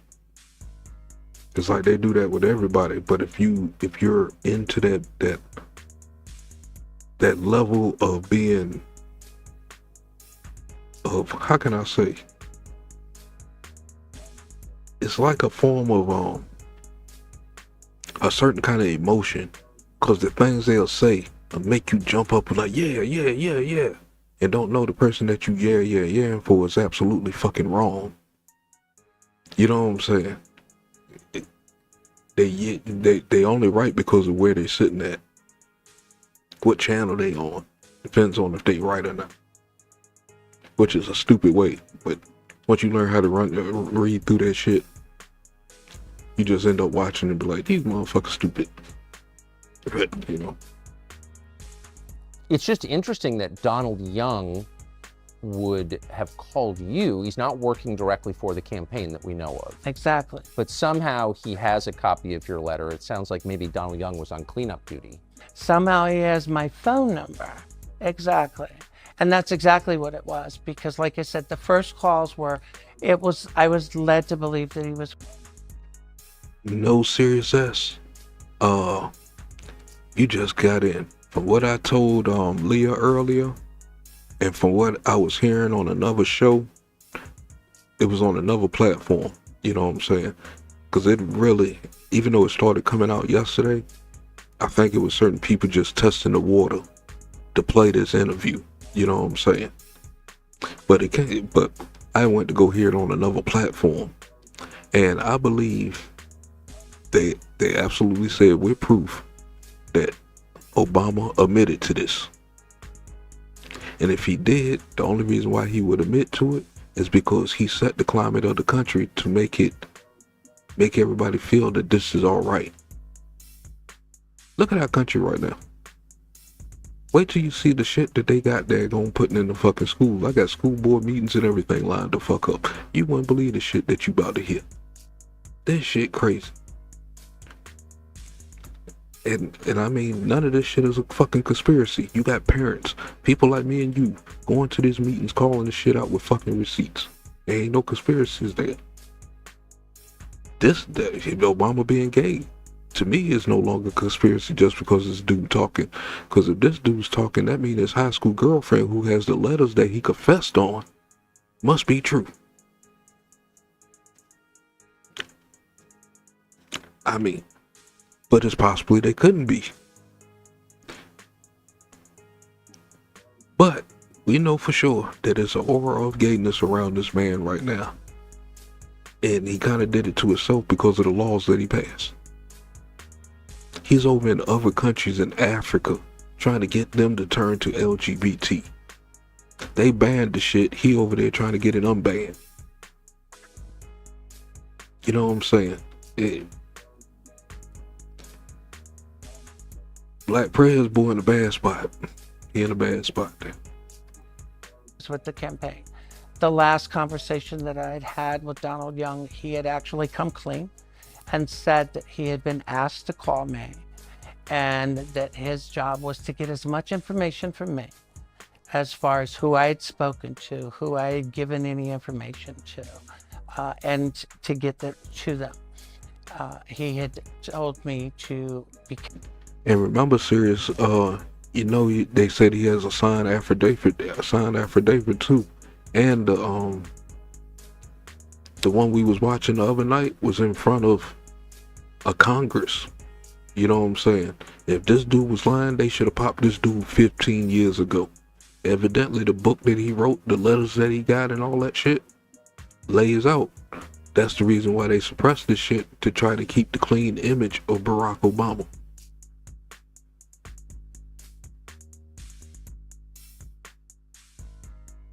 Who paid who? I don't think he got paid. You see this dude's collar? This shit look like a damn thrift store Fruit of Balloon shirt, man. Goddamn on the clearance rack. I mean, the red ain't even red no more, man. The light is hitting that shit and giving it certain colors of pink. Unless the shirt is pink. But it looked like it's red and faded.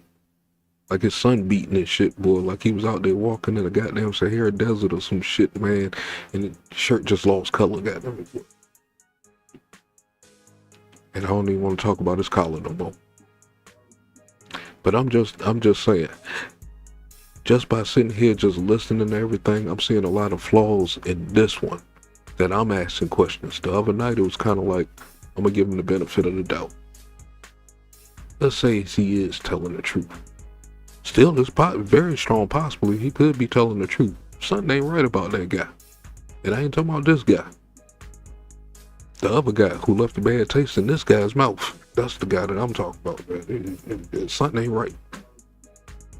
Careful to watch myself and to understand that the Barack Obama campaign was not in any way, shape, or form going to acknowledge anything or come out about anything. And he had made it clear that he had known Barack for quite some time and had had an intimate relationship with Barack for quite some time. He told you that? Yep. And that's when I knew that I could at least trust what I was being told. Originally, I had made it clear I didn't feel comfortable with the phone call because something just didn't seem right. But after a couple of calls, it started to all fall into place. And I had said the same thing to myself. Wait, so you didn't know Donald Young existed? Nope. It sounds like you're not very political anyway. You weren't. I wasn't at the time. And you were just annoyed that Obama was talking about cocaine and lying about it. I was extremely annoyed. But the sex part had nothing to do with it. No. Then Donald Young, who you don't know, never heard of, calls up and says, by the way, I know you had sex with Barack Obama. I did too. Yep, pretty much.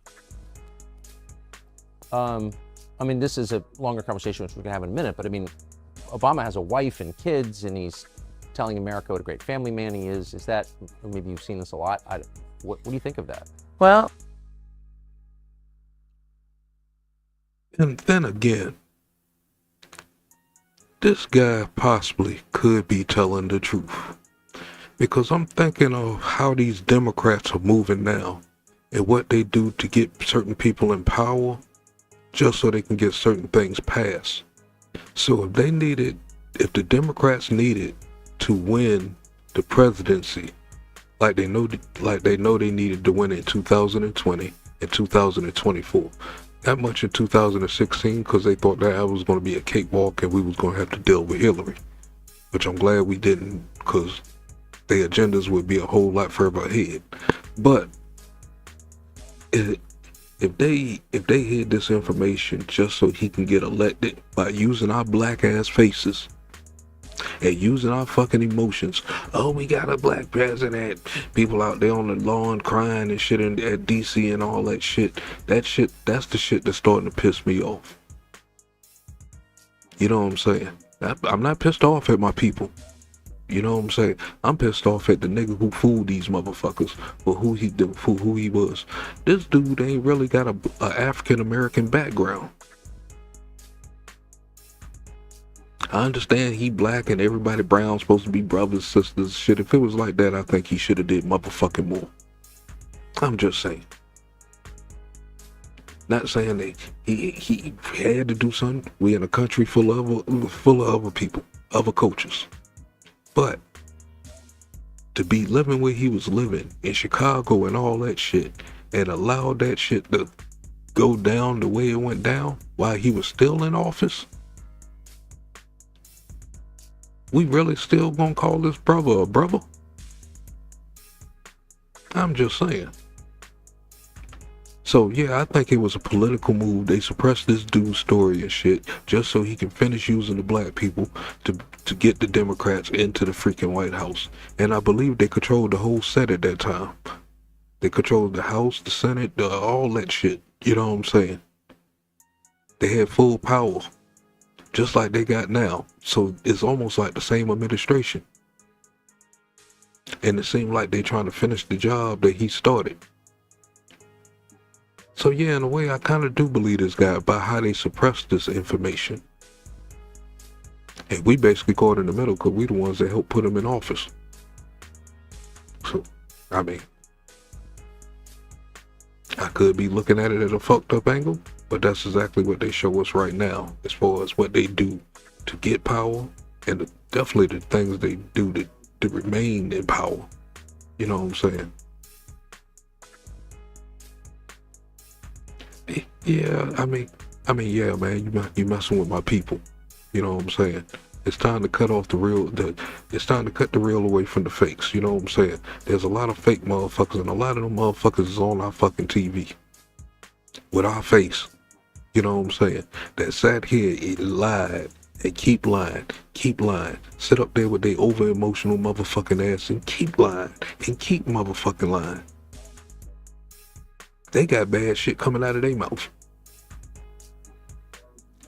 You know what I'm saying? But it's so hard to check these people, so hard to point these people out, that show other people what the fuck they doing, the shit that they saying they motherfucking hypocrites about. You can catch these same people on the same topic 6-7 years ago saying something totally different. Yes, everybody can change. You can change your opinion. You know what I'm saying? But it's how they coming now. You know, like they bring up the Russiagate and all this shit. All this shit was paid for the people we cheering on right now. But we not supposed to say nothing. We saw what we didn't see.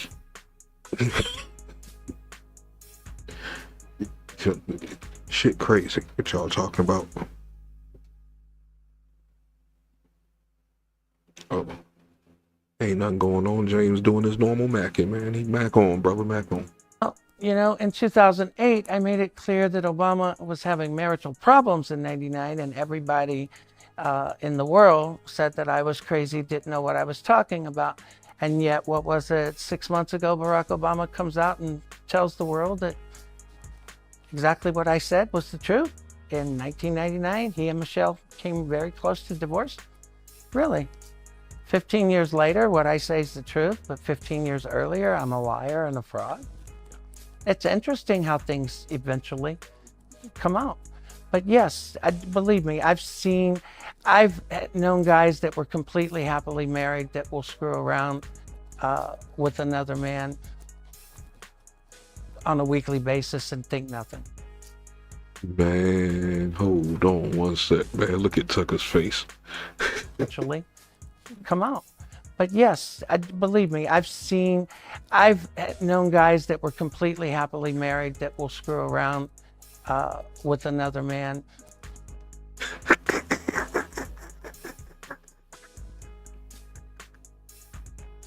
Man, Tucker's face expressions through this whole damn interview is hilarious, man. Damn it, man. Long as he don't ask one of those other questions, boy, that shit was funny, man. So he really left a bad taste in your mouth, huh? On a weekly basis and think nothing of it. Huh. Is it your sense that that's who Obama is, just transactional, or that he's bisexual, or like what is this? No, my feeling that Barack Obama is probably, he's definitely bi. I think there is a lot of transactional qualities to him, because I think whatever he does, it is looking for a hook or looking for a benefit. Yeah, that's consistent with his public persona too, I would say. So Donald Young calls you actually end up, sounds like you kind of like and trust Donald Young. I did. Did he say how long he'd had a relationship with? He had just said that they had been intimate for years. Intimate for years. And what happened to Donald Young? Donald Young was shot dead in his apartment, second floor in Chicago, Illinois. I think it was December 23rd of 2007. According to the police report and the death certificate, multiple gunshot wounds, close range, no forced entry, second floor apartment, yet not a single resident in the building heard a single shot, but yet they can hear every shot that's fired in the street outside. Jeremiah Wright announces that Donald Young's dead earlier that morning. Sound like he got took out by an assassin, boy. That motherfucker had a damn silencer or something. What the fuck? How you not hear the shots in the building, but you can hear the shots outside? How did you know that? Was you there? Did you pop them? I'm just asking. You got too many details. Oh man, I gotta go back and find it. I should have remembered the timestamp. I'll do it towards the end. know it's around the 12-minute mark, man. That shit is too funny. Matter of fact, I need to remember that shit because I think I'm gonna clip that shit. Use that shit in the middle of shows. This shit gonna be Even before it was announced, even before he was declared dead. I mean, a lot of it just didn't make sense. Earlier that morning,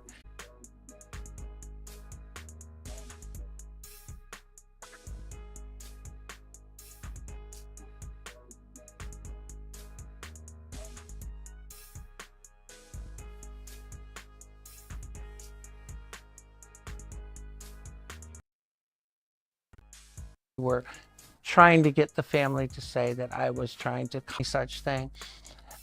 But at the same time, I continue to respect Lorraine and the rest of the family. But Mrs. Young had finally come out and told David Nelson, who was a reporter that I knew out of Minnesota, that she was convinced that Donald had been killed, that his death was to protect his friend Obama. And she confirmed that they had, in fact, been extremely close for years. I mean, did she confirm that they'd had sex, Obama and Donald Young? Her confirmation wasn't referencing, or she did not specifically say that they were sexually involved. She just simply said that they had been intimate friends for years. But she believed the Obama campaign was responsible. She believed that his death was due to protecting Barack Obama. And I made the same argument that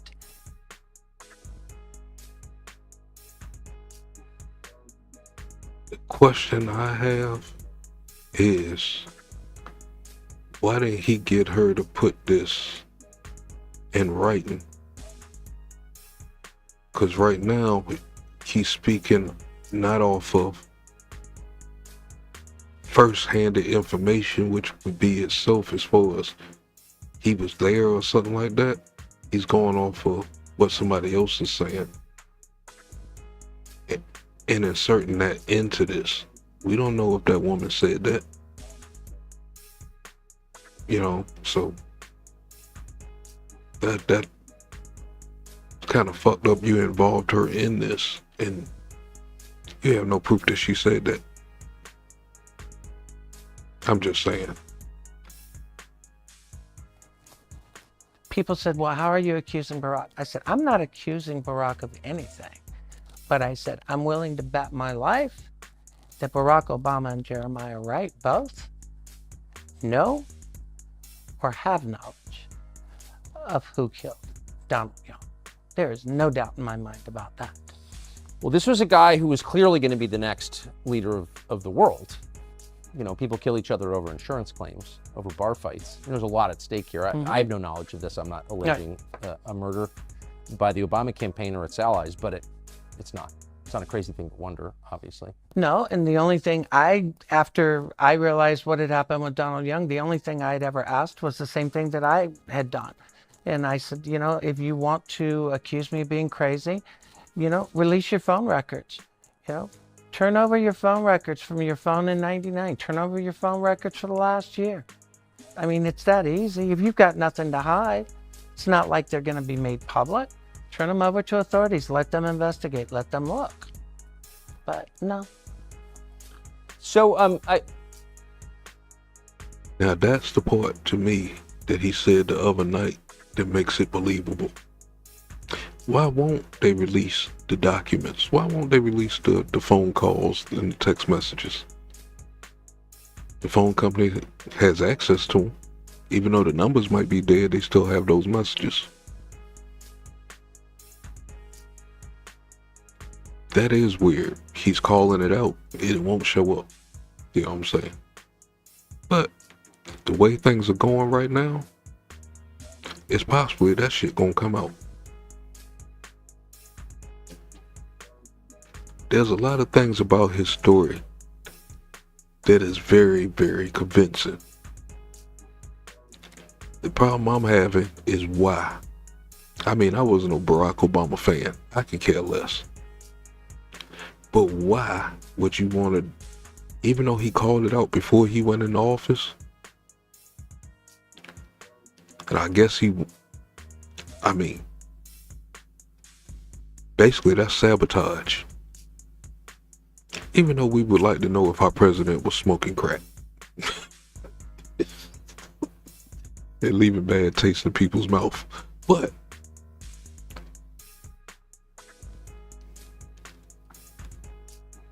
why was it so important? Why is it so? Well, it is kind of important because he lied to us. I'm gonna take that back. He lied to everybody. He lied to our grandparents who finally seen a black man walk up in office. But all of them, everybody is not perfect. But the way they portrayed him as Mr. Perfect Guy, Joe Biden saying, boy, he's an upstanding nigger, basically. He's just a good old boy. But, you know, something is just weird with all this shit. But this dude is very convincing of how he's recalling this story. The fucked up thing about it is he can't remember the nightclub. I'm not sure because he did that 8 Ball, but if you know that city, how many places can you... I mean, it's possible to find this club and find the club's name, even though it might not be the same now. It's always City Hall. You can go to City Hall. Okay. Now it seems like a fair time to ask about your motive. So your initial motive was you were annoyed because you believed or you knew that Obama was lying about his drug use. Right. But then after the Donald Young exchange where he brings up the sex that you had with Obama, what was the point at which you decided, I'm just going to bring this to the country, I'm going to go public? Well, in January of 2008, after having contacted the campaign yet again, I had decided, you know what, screw it. I'm just going to make a YouTube video and put it up, which I did. It wasn't because I was looking for anything out of it. In fact, if I had even stopped long enough to anticipate the blowback and the consequences of speaking out, me being me, it probably would not have stopped me. It might have slowed me a little bit, but it would not have stopped me. But I figured if you're going to call him out, you can't call him out on part of it. And people said, well, why didn't you just talk about the drug use and leave the sex out? And I said, because if I said he just used drugs and then you found out later it was drugs and sex, you would accuse me of lying because I didn't mention the sex. So my opinion was, if you're going to tell the story, then you tell the whole story and let the chips fall where they may. So that's exactly what I did. So if he did make a YouTube channel, there's a couple of Larry Sinclairs. There's one with his face on it. But that's like, hold on. Yeah, this is him. Hey, goddamn. Yeah, if you punch up Larry Sinclair and go to channels, where all the channels just pop up, he's like one of the first names. His picture's in black and white. But then there's others. So he might have, not saying all of them is him, but the one that he's talking about back then, 2007, 2008, unless this is the same channel from way back then. Matter of fact,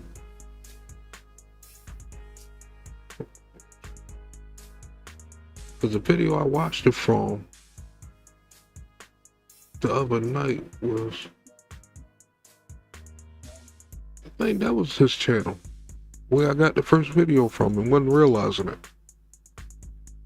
But that was for the witch cult. But I think he's saying that there's another video that he did before that one to confess everything, which I'm still not understanding the reason why. I don't know if I really care. But This shit is sure is funny.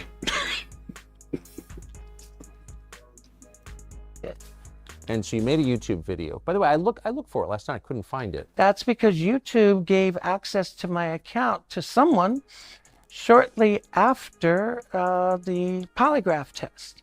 And I was never given access back to it before the video was actually deleted. Are you serious? Oh yeah, YouTube gave access to the account and the video was deleted. Microsoft gave access to my Hotmail account and all of my emails were circulating the internet, and vacation replies were set up on my email telling people that I was busy giving blowjobs and would get back with them when I was done. And oh yeah. Man, they wanted Obama to be president. Yep, and they wanted me to be the biggest fraud and nutcase that ever existed. So, I got. See, me and Tucker on the same wave. Yeah, but we on the same wave right now. God daggone. Cause I'm thinking the same thing. They wanted him to become president real bad, for them to hold all this stuff back.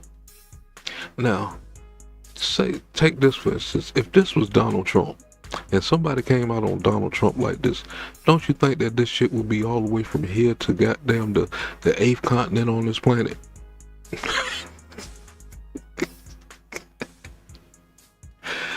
Man, that shit'll be circling around the solar system, man. God daggone in a half a day. They will make sure everybody heard that shit. I gotta ask you, I mean, you know, I wasn't there. I can only assess what you're saying. I don't see any obvious motive for you for gain, financial gain. You're not going to get rich doing this. And in fact, you haven't. You've gotten impoverished. Sort of like Trump taxes. Where they keep talking about something, he only paid $750. How you know this guy is not a mathematician and was paying off a lot of his stuff as he went? And the sum total that was left, is how they explained it, was $750. So out of all these millions of dollars he out here spending throughout the fucking year, he had enough sense to have the math to come $750 short. For a millionaire, that's some good ass math. You are under $1,000 fucking estimate. Boy, you take a motherfucker like that shopping with you, I'm sorry. Well, they can add up shit as you go, boy, with the taxes. As a result of it. But, like, if I'm a reporter, well, I was a reporter at the time. I remember thinking, well, that's an interesting story. But it seemed like nobody in the media wanted to follow up with you. And some people, like Ben Smith at Politico, who's a liar and a shill posing as a journalist, I reread the piece last night that he wrote saying, oh, it's ridiculous. Right off the first graph, it's ridiculous, these claims. Well, I think I have an answer for why a lot of reporters did not want to follow up. And I think it would have something to do with what David Axelrod told a old Chicago Sun-Times reporter, or no, a Chicago Tribune reporter, John Crutzen. Axelrod had been a reporter in Chicago before he went into politics. Well, John Crutzen worked for the Chicago Tribune. And John Crutzen actually came to Duluth, Minnesota and sat down with me and talked with me. And John Crutzen had told me point blank that before he had flown out, that he had spoken to Axelrod, and that Axelrod had told him that they were aware of who I was, and that it was their intentions to destroy me, and that if any reporter had mentioned me to them, they would be completely cut off, and that outlet would be completely cut off from access to the Obama campaign for the duration of the year. So I think that had a lot to do with why reporters didn't bring things up to the campaign, because everybody wanted access to, you know, the new savior. Nobody wanted to be blackballed and denied access to a historic campaign. Yeah, but I mean, if it's the guy's running for president and credible information comes out that he's smoking crack and having sex with dudes, I mean, that seems like a story. Well, it would be a story if the media really cared about telling people the truth about anything. Yeah, they're liars. And that Ben Smith is a liar. Oh, Ben Smith's more than a liar, but you're right. What do you mean more than a liar? He's a complete fraud. Ben Smith, I hear people talking about grifters. Ben Smith to me is a grifter. Ben Smith wrote an article saying that I had a 27-year Criminal history. Career criminal. And the funny thing is if you look my criminal history up, which I've published myself and provided from day one, my criminal history goes from 1980 to 1986. And everything I've ever done, I've owned it. I've never... And this guy's a gangster, man. That nigga said from 1980 to 1986. Do that make him an OG? OG is sucking dick, of course. I mean, we know bad taste in his mouth and all kind of shit. Tucker set this dude up, man. Damn, he set this dude up. Never wasted taxpayer money. And any sentence I've ever been given, I've served. But he also said that I was a fugitive, that I was avoiding prosecution, I was trying to prevent from going to jail. None of that was true.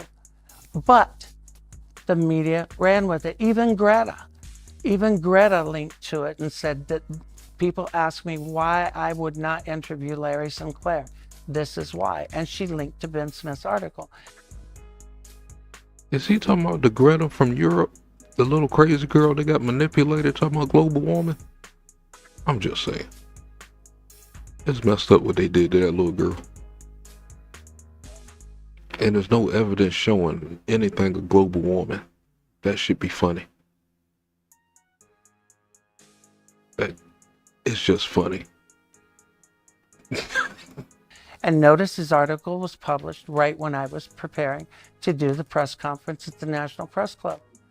But hey, the National Press Club, so-called beacon for freedom of the press, they were just as involved in trying to keep the story from ever being... It's interesting. I watched the other night, I watched your entire National Press Club appearance, and in it you detail your intersections with law enforcement exhaustively. Yep. Every time you've been arrested, you explain it. Every time you've done time, you explain it. So you didn't, from what I could tell, hide your past. No, why? You can't, I mean, I've never hidden my past in regular everyday life. Why would I hide it in something like this? So, I mean, you're the only person on this set who's had sex with Barack Obama. So I think you're, I don't know, expert. I am dead weak. No, he didn't. I think I just found the combination I'm gonna put together. What in the hell? So, I mean, you're the only person on this set who's had sex with Barack Obama. So I mean, you're the only person on this set who's had sex with Barack Obama. So, I mean, you're the only person on this set who's had sex with Barack Obama. So I mean, you're the only person on this set who's had sex with Barack Obama. So I think you're, I don't know, expert on Obama, but you know more than most people. What's your assessment of him now? Gosh, Tucker.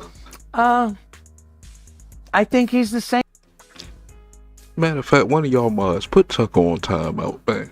This dude is fucking hilarious, man.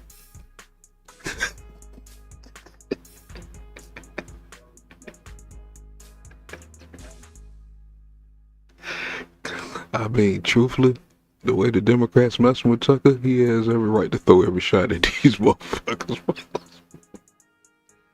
But that's fucked up, man. He got two good ones in this one. I think I'm gonna make me a little clip off this shit. Same grifter that he's always been. I think he's still very power hungry. I think Obama is calling the shots in the current Biden administration more than people are willing to admit. I think he is too, but I also think that he's working for somebody else. I think Obama is hell-bent. I had made a statement during that press conference that I felt that Barack Obama being elected was going to push race relations in this country backwards 50 years. I am absolutely positive I was. Yes, I think you've been vindicated on that. Because race relations and Now that's one thing right there I do agree with him with. We had went back 50 years since Obama hit that damn White House in 2008. You know what I'm saying? It's like, look at us now. Every single thing is fucking racist. So when racism really show up here in a little bit, ain't nobody gonna believe our black ass. Cause we got too many damn young people that was falsely taught out here running around calling everything fucking racist. That ain't racist. It's like they even control the word. It's like they telling black folks how to move, how to talk. And I think that was on The View. Joy Behar. Very disgusting woman. I think she said on her show either yesterday or the day before yesterday that black folks just need to do as they told and vote Democrat. That's coming from an old white woman. That shit sounds racist. And why would she say it like that? I think I'm gonna get into that too a little bit.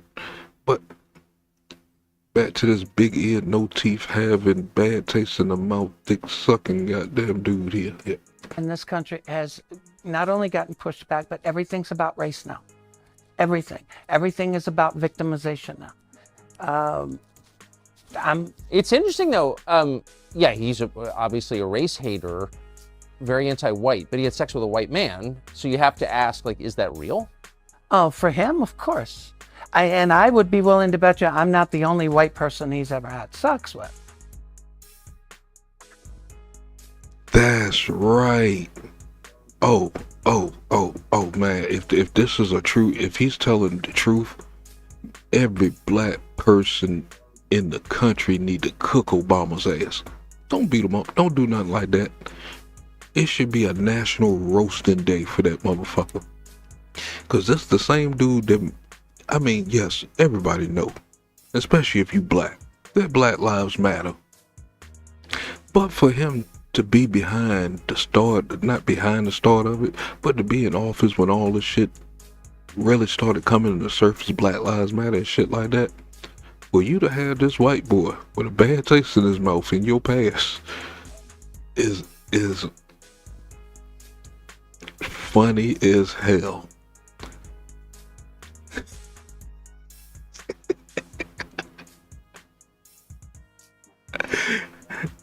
I mean, I really wasn't thinking about it like that and shit. But all this Black Lives Matter and all that shit, you have a white dude in your past with a bad taste in his mouth. Damn. This. I don't know about y'all, but this is too much fun right here. This shit is funny. Because I don't think the dude denied none of this. And evidently this dude must have did a good job because he's still alive.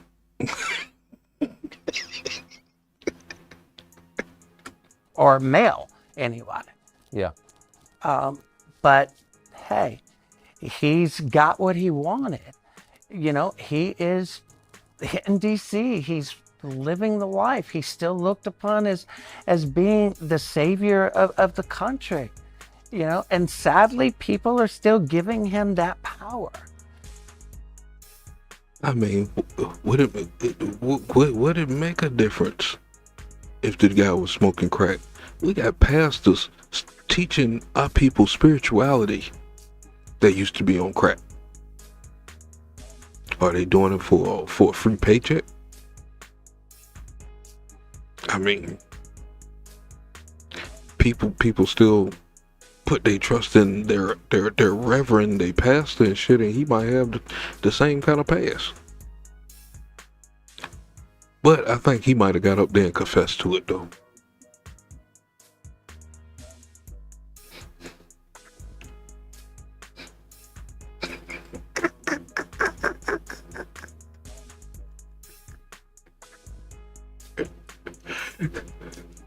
Damn, that Botox on the forehead.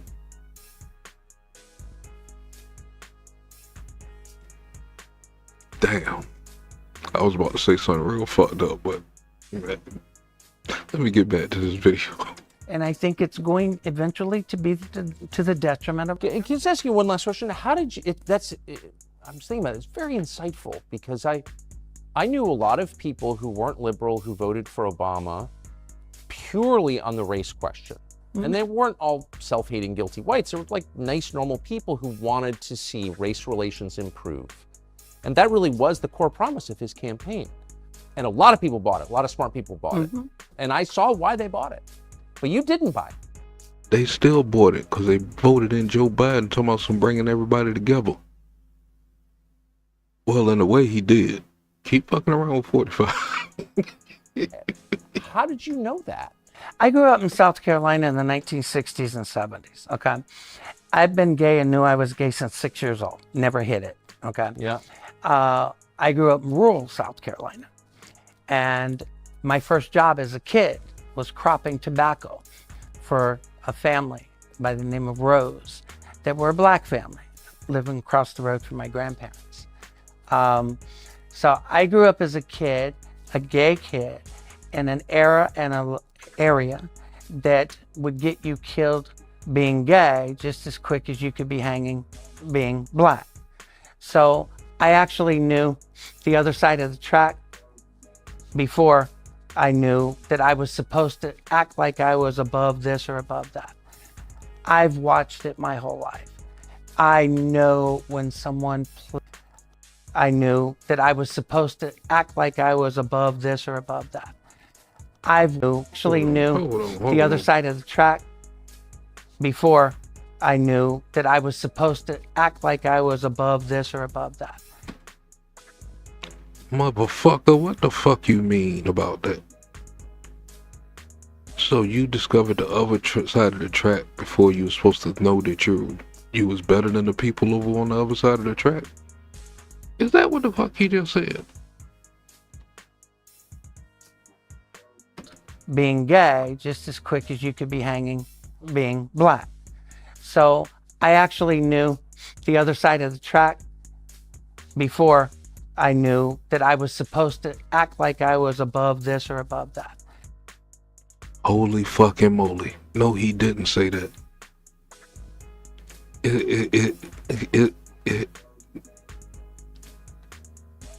What?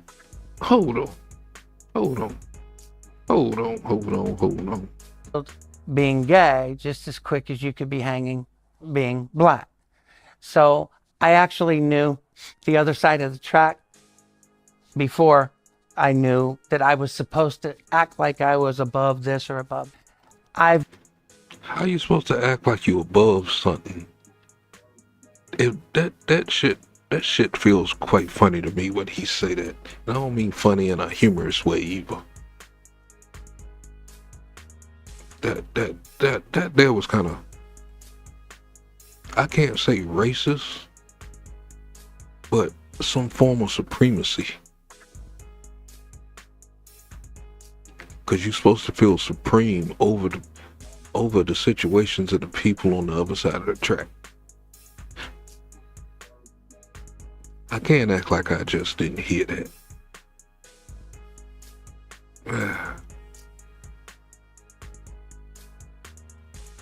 You know what, motherfucker? I should say your ass lying. How the fuck you gonna say some dumb ass shit like that? And no, he didn't iron that shirt. Is that a crease on his fucking sleeve? What in the fuck this dude got going on, man? He should have creased them collars. Gosh almighty, them shits is goddamn soggy as a motherfucker. Let's continue. I've watched it my whole life. I know when someone plays, when it comes to acting like they're one way and then in reality they're the biggest racists or bigots alive on both sides. Okay. And another thing that makes this convincing, besides the jokes and the last thing he said and shit, that I ain't gonna let that one thing disrupt what I'm doing here. This guy here, I forgot what I was gonna say. Maybe I didn't go back. I know when someone plays, when it comes to acting one way and then in reality they're the biggest racists or bigots alive on both sides. Okay. I knew because he was saying one thing in the campaign, and then if people started to actually listen to what he was saying, remember there was a time when he actually told supporters to show up at a fight with a knife, get in people's face, argue with them if they didn't agree to support him, if they didn't agree to vote for him, argue with them, convince them. Come on. You don't make statements like, Shit, I thought I was showing no data over here. Oh yeah, I forgot what I got to that do. and tell me that you're not going to make things about race. He did. Man, that is the one part of your story that we can say unequivocally you're telling the truth about. You saw that, and most people didn't. Larry Sinclair, I'm really grateful that you came. I wish I had interviewed you in 2008. I don't think anyone would have run the interview. But anyway, thank you. You're welcome. Very much.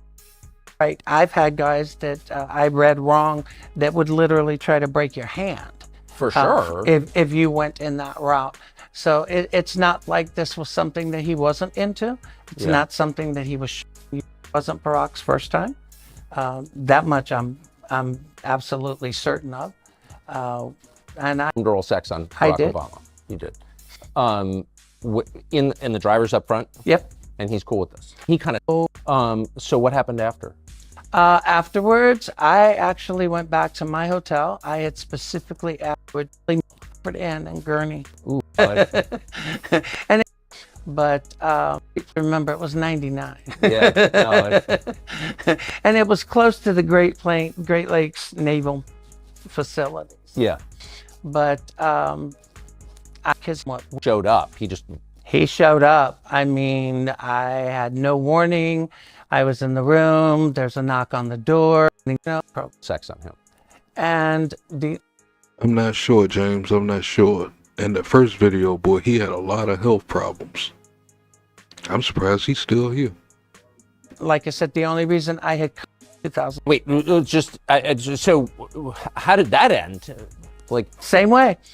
So you get off. Thanks. I thought it was interesting.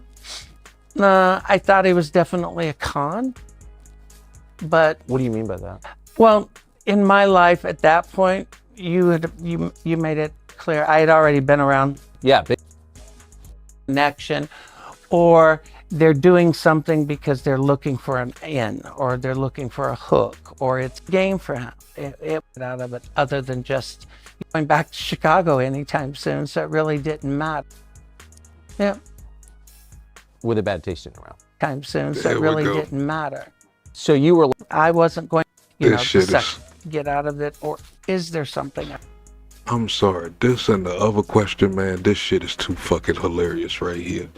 Man.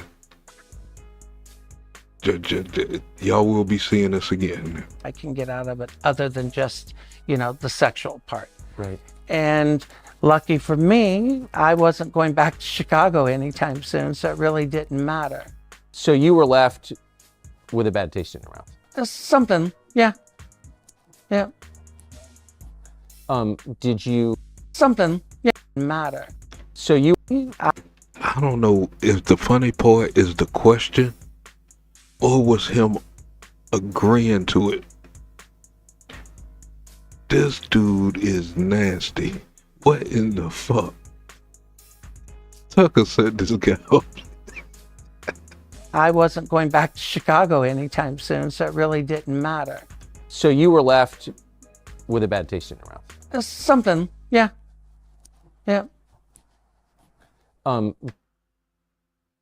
Man, I can't take no more of this, man. I cannot take no more. Man, this right here is just straight crazy here. I mean, again, there's the more up-to-date version of the confession of the crackhead bisexual ex-president, I guess, allegedly. who knows what really happened? You know what I'm saying? But for this guy admitting to Tucker that Obama left a bad taste in his mouth, damn. I wonder how many people have clipped this shit.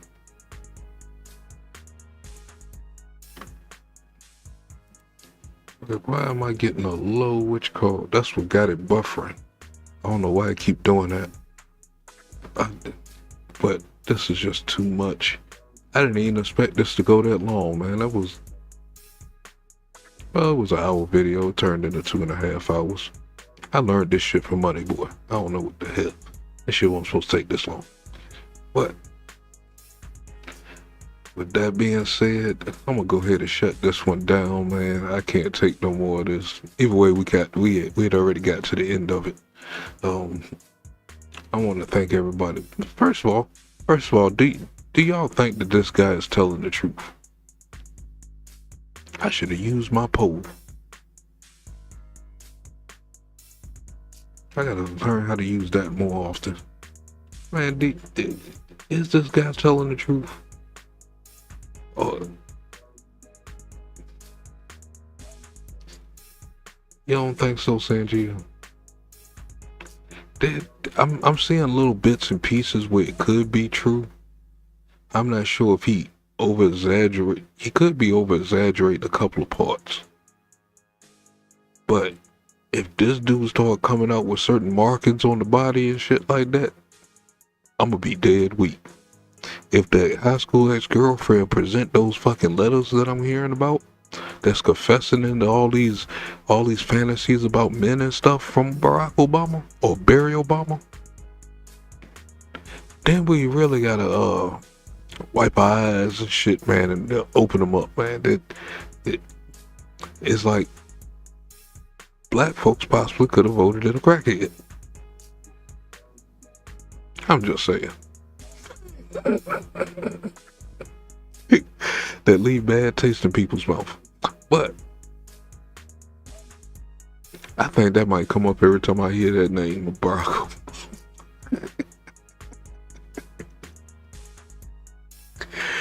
Oh man, I did not know he had asked that damn question. How did I overlook that? And I got past that part the first time I seen it. Man, too hilarious. But the dude got two braces on his hands and shit. Who knows what it's for? Back then. Man, don't get me started, James. Man, I'll fire this sucker back up with another show.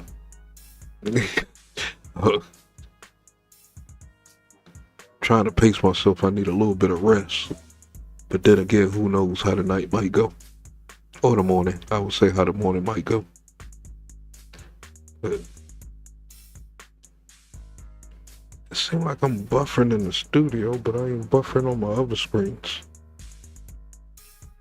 And this thing starts cutting up around 2 hours anyway, I'm noticing. It's something I ain't got set right just yet. But it is a lot closer, you know what I'm saying? It was less glitching going on. Everything running smooth. So I'm almost there. But this right here, it's possible. What time is it? 3 o'clock. I do know I need at least an hour or two. It's possible. I won't say it's right after this one, but it will be like towards the morning, towards sunrise. I might be still up there. Yeah, I think it's just to my studio.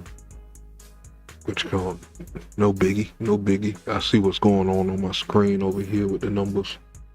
Something got my thing jumping around. I haven't figured it out yet. I made big improvements though, but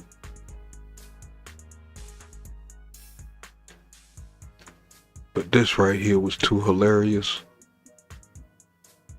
This is This is a gold mine video, boy. Well, this is gold right here. But I ain't gonna hold y'all up too much longer tonight. It's 2 o'clock and 3 o'clock in the morning. Anybody cutting up on the team? Is everybody knocked out? Money Boy still playing golf. I want to thank everybody for coming out. Sanchia, Sirius S, Leah, James Wilson, Rum Shaker I saw earlier. I hate this. I need a new mouse on this end of the computer. Just salute to everybody who joined me tonight. Very funny topic. It wasn't gonna be that much serious, man. This is actually, I still don't know the reason why he bringing this out, but it's kind of funny. It ain't funny because he's playing around now with the stuff he started back then. He's playing around with the morals and integrity of people, all kind of shit for the shit that he put in place. You know, so I don't know about that guy. But then again, who else would have won? If somebody else won, it probably would have been a whole lot worse going on. But, oh no, Lee, I might not make it. When I hit the one, boy, it ain't too many more behind it. But I'm a quick charge guy. It'll take me about an hour or two, and I'll be right back up. But with that being said, thank everybody for joining me tonight. Oh shit, I hit the wrong button. Well, crap in my ear. And I will see y'all next time. I'm gonna try to get more done tomorrow.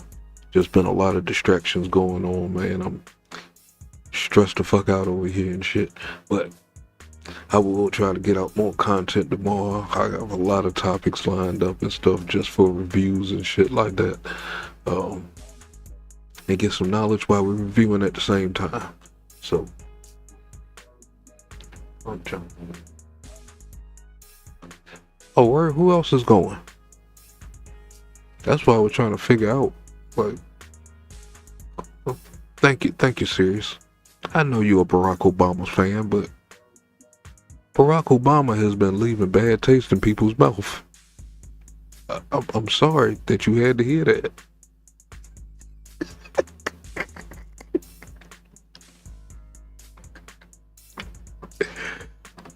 Man, that's the line of the year, man. Gosh almighty. But yeah, who else is live? I ain't see nothing on my screen. I don't want to know nothing about no crazy folks. At least I try to leave the crazy folks alone. They come over this way and shit got daggone. They come up in here. Y'all know what to do. Off with their goddamn heads. But with that being said, let me get up out of here. Lay down for a second and shit and watch some more news while I lay down. Might find another story or something. You know it's true, serious. Got us all hyped up for a black guy, black president and shit. He running around here leaving bad taste in white folks' mouth and shit. That man, this shit is disgusting. You know what's wrong with y'all? Where the hell is my that? Alright. Everybody have a good morning. Hopefully I'll see y'all in a few hours. Peace.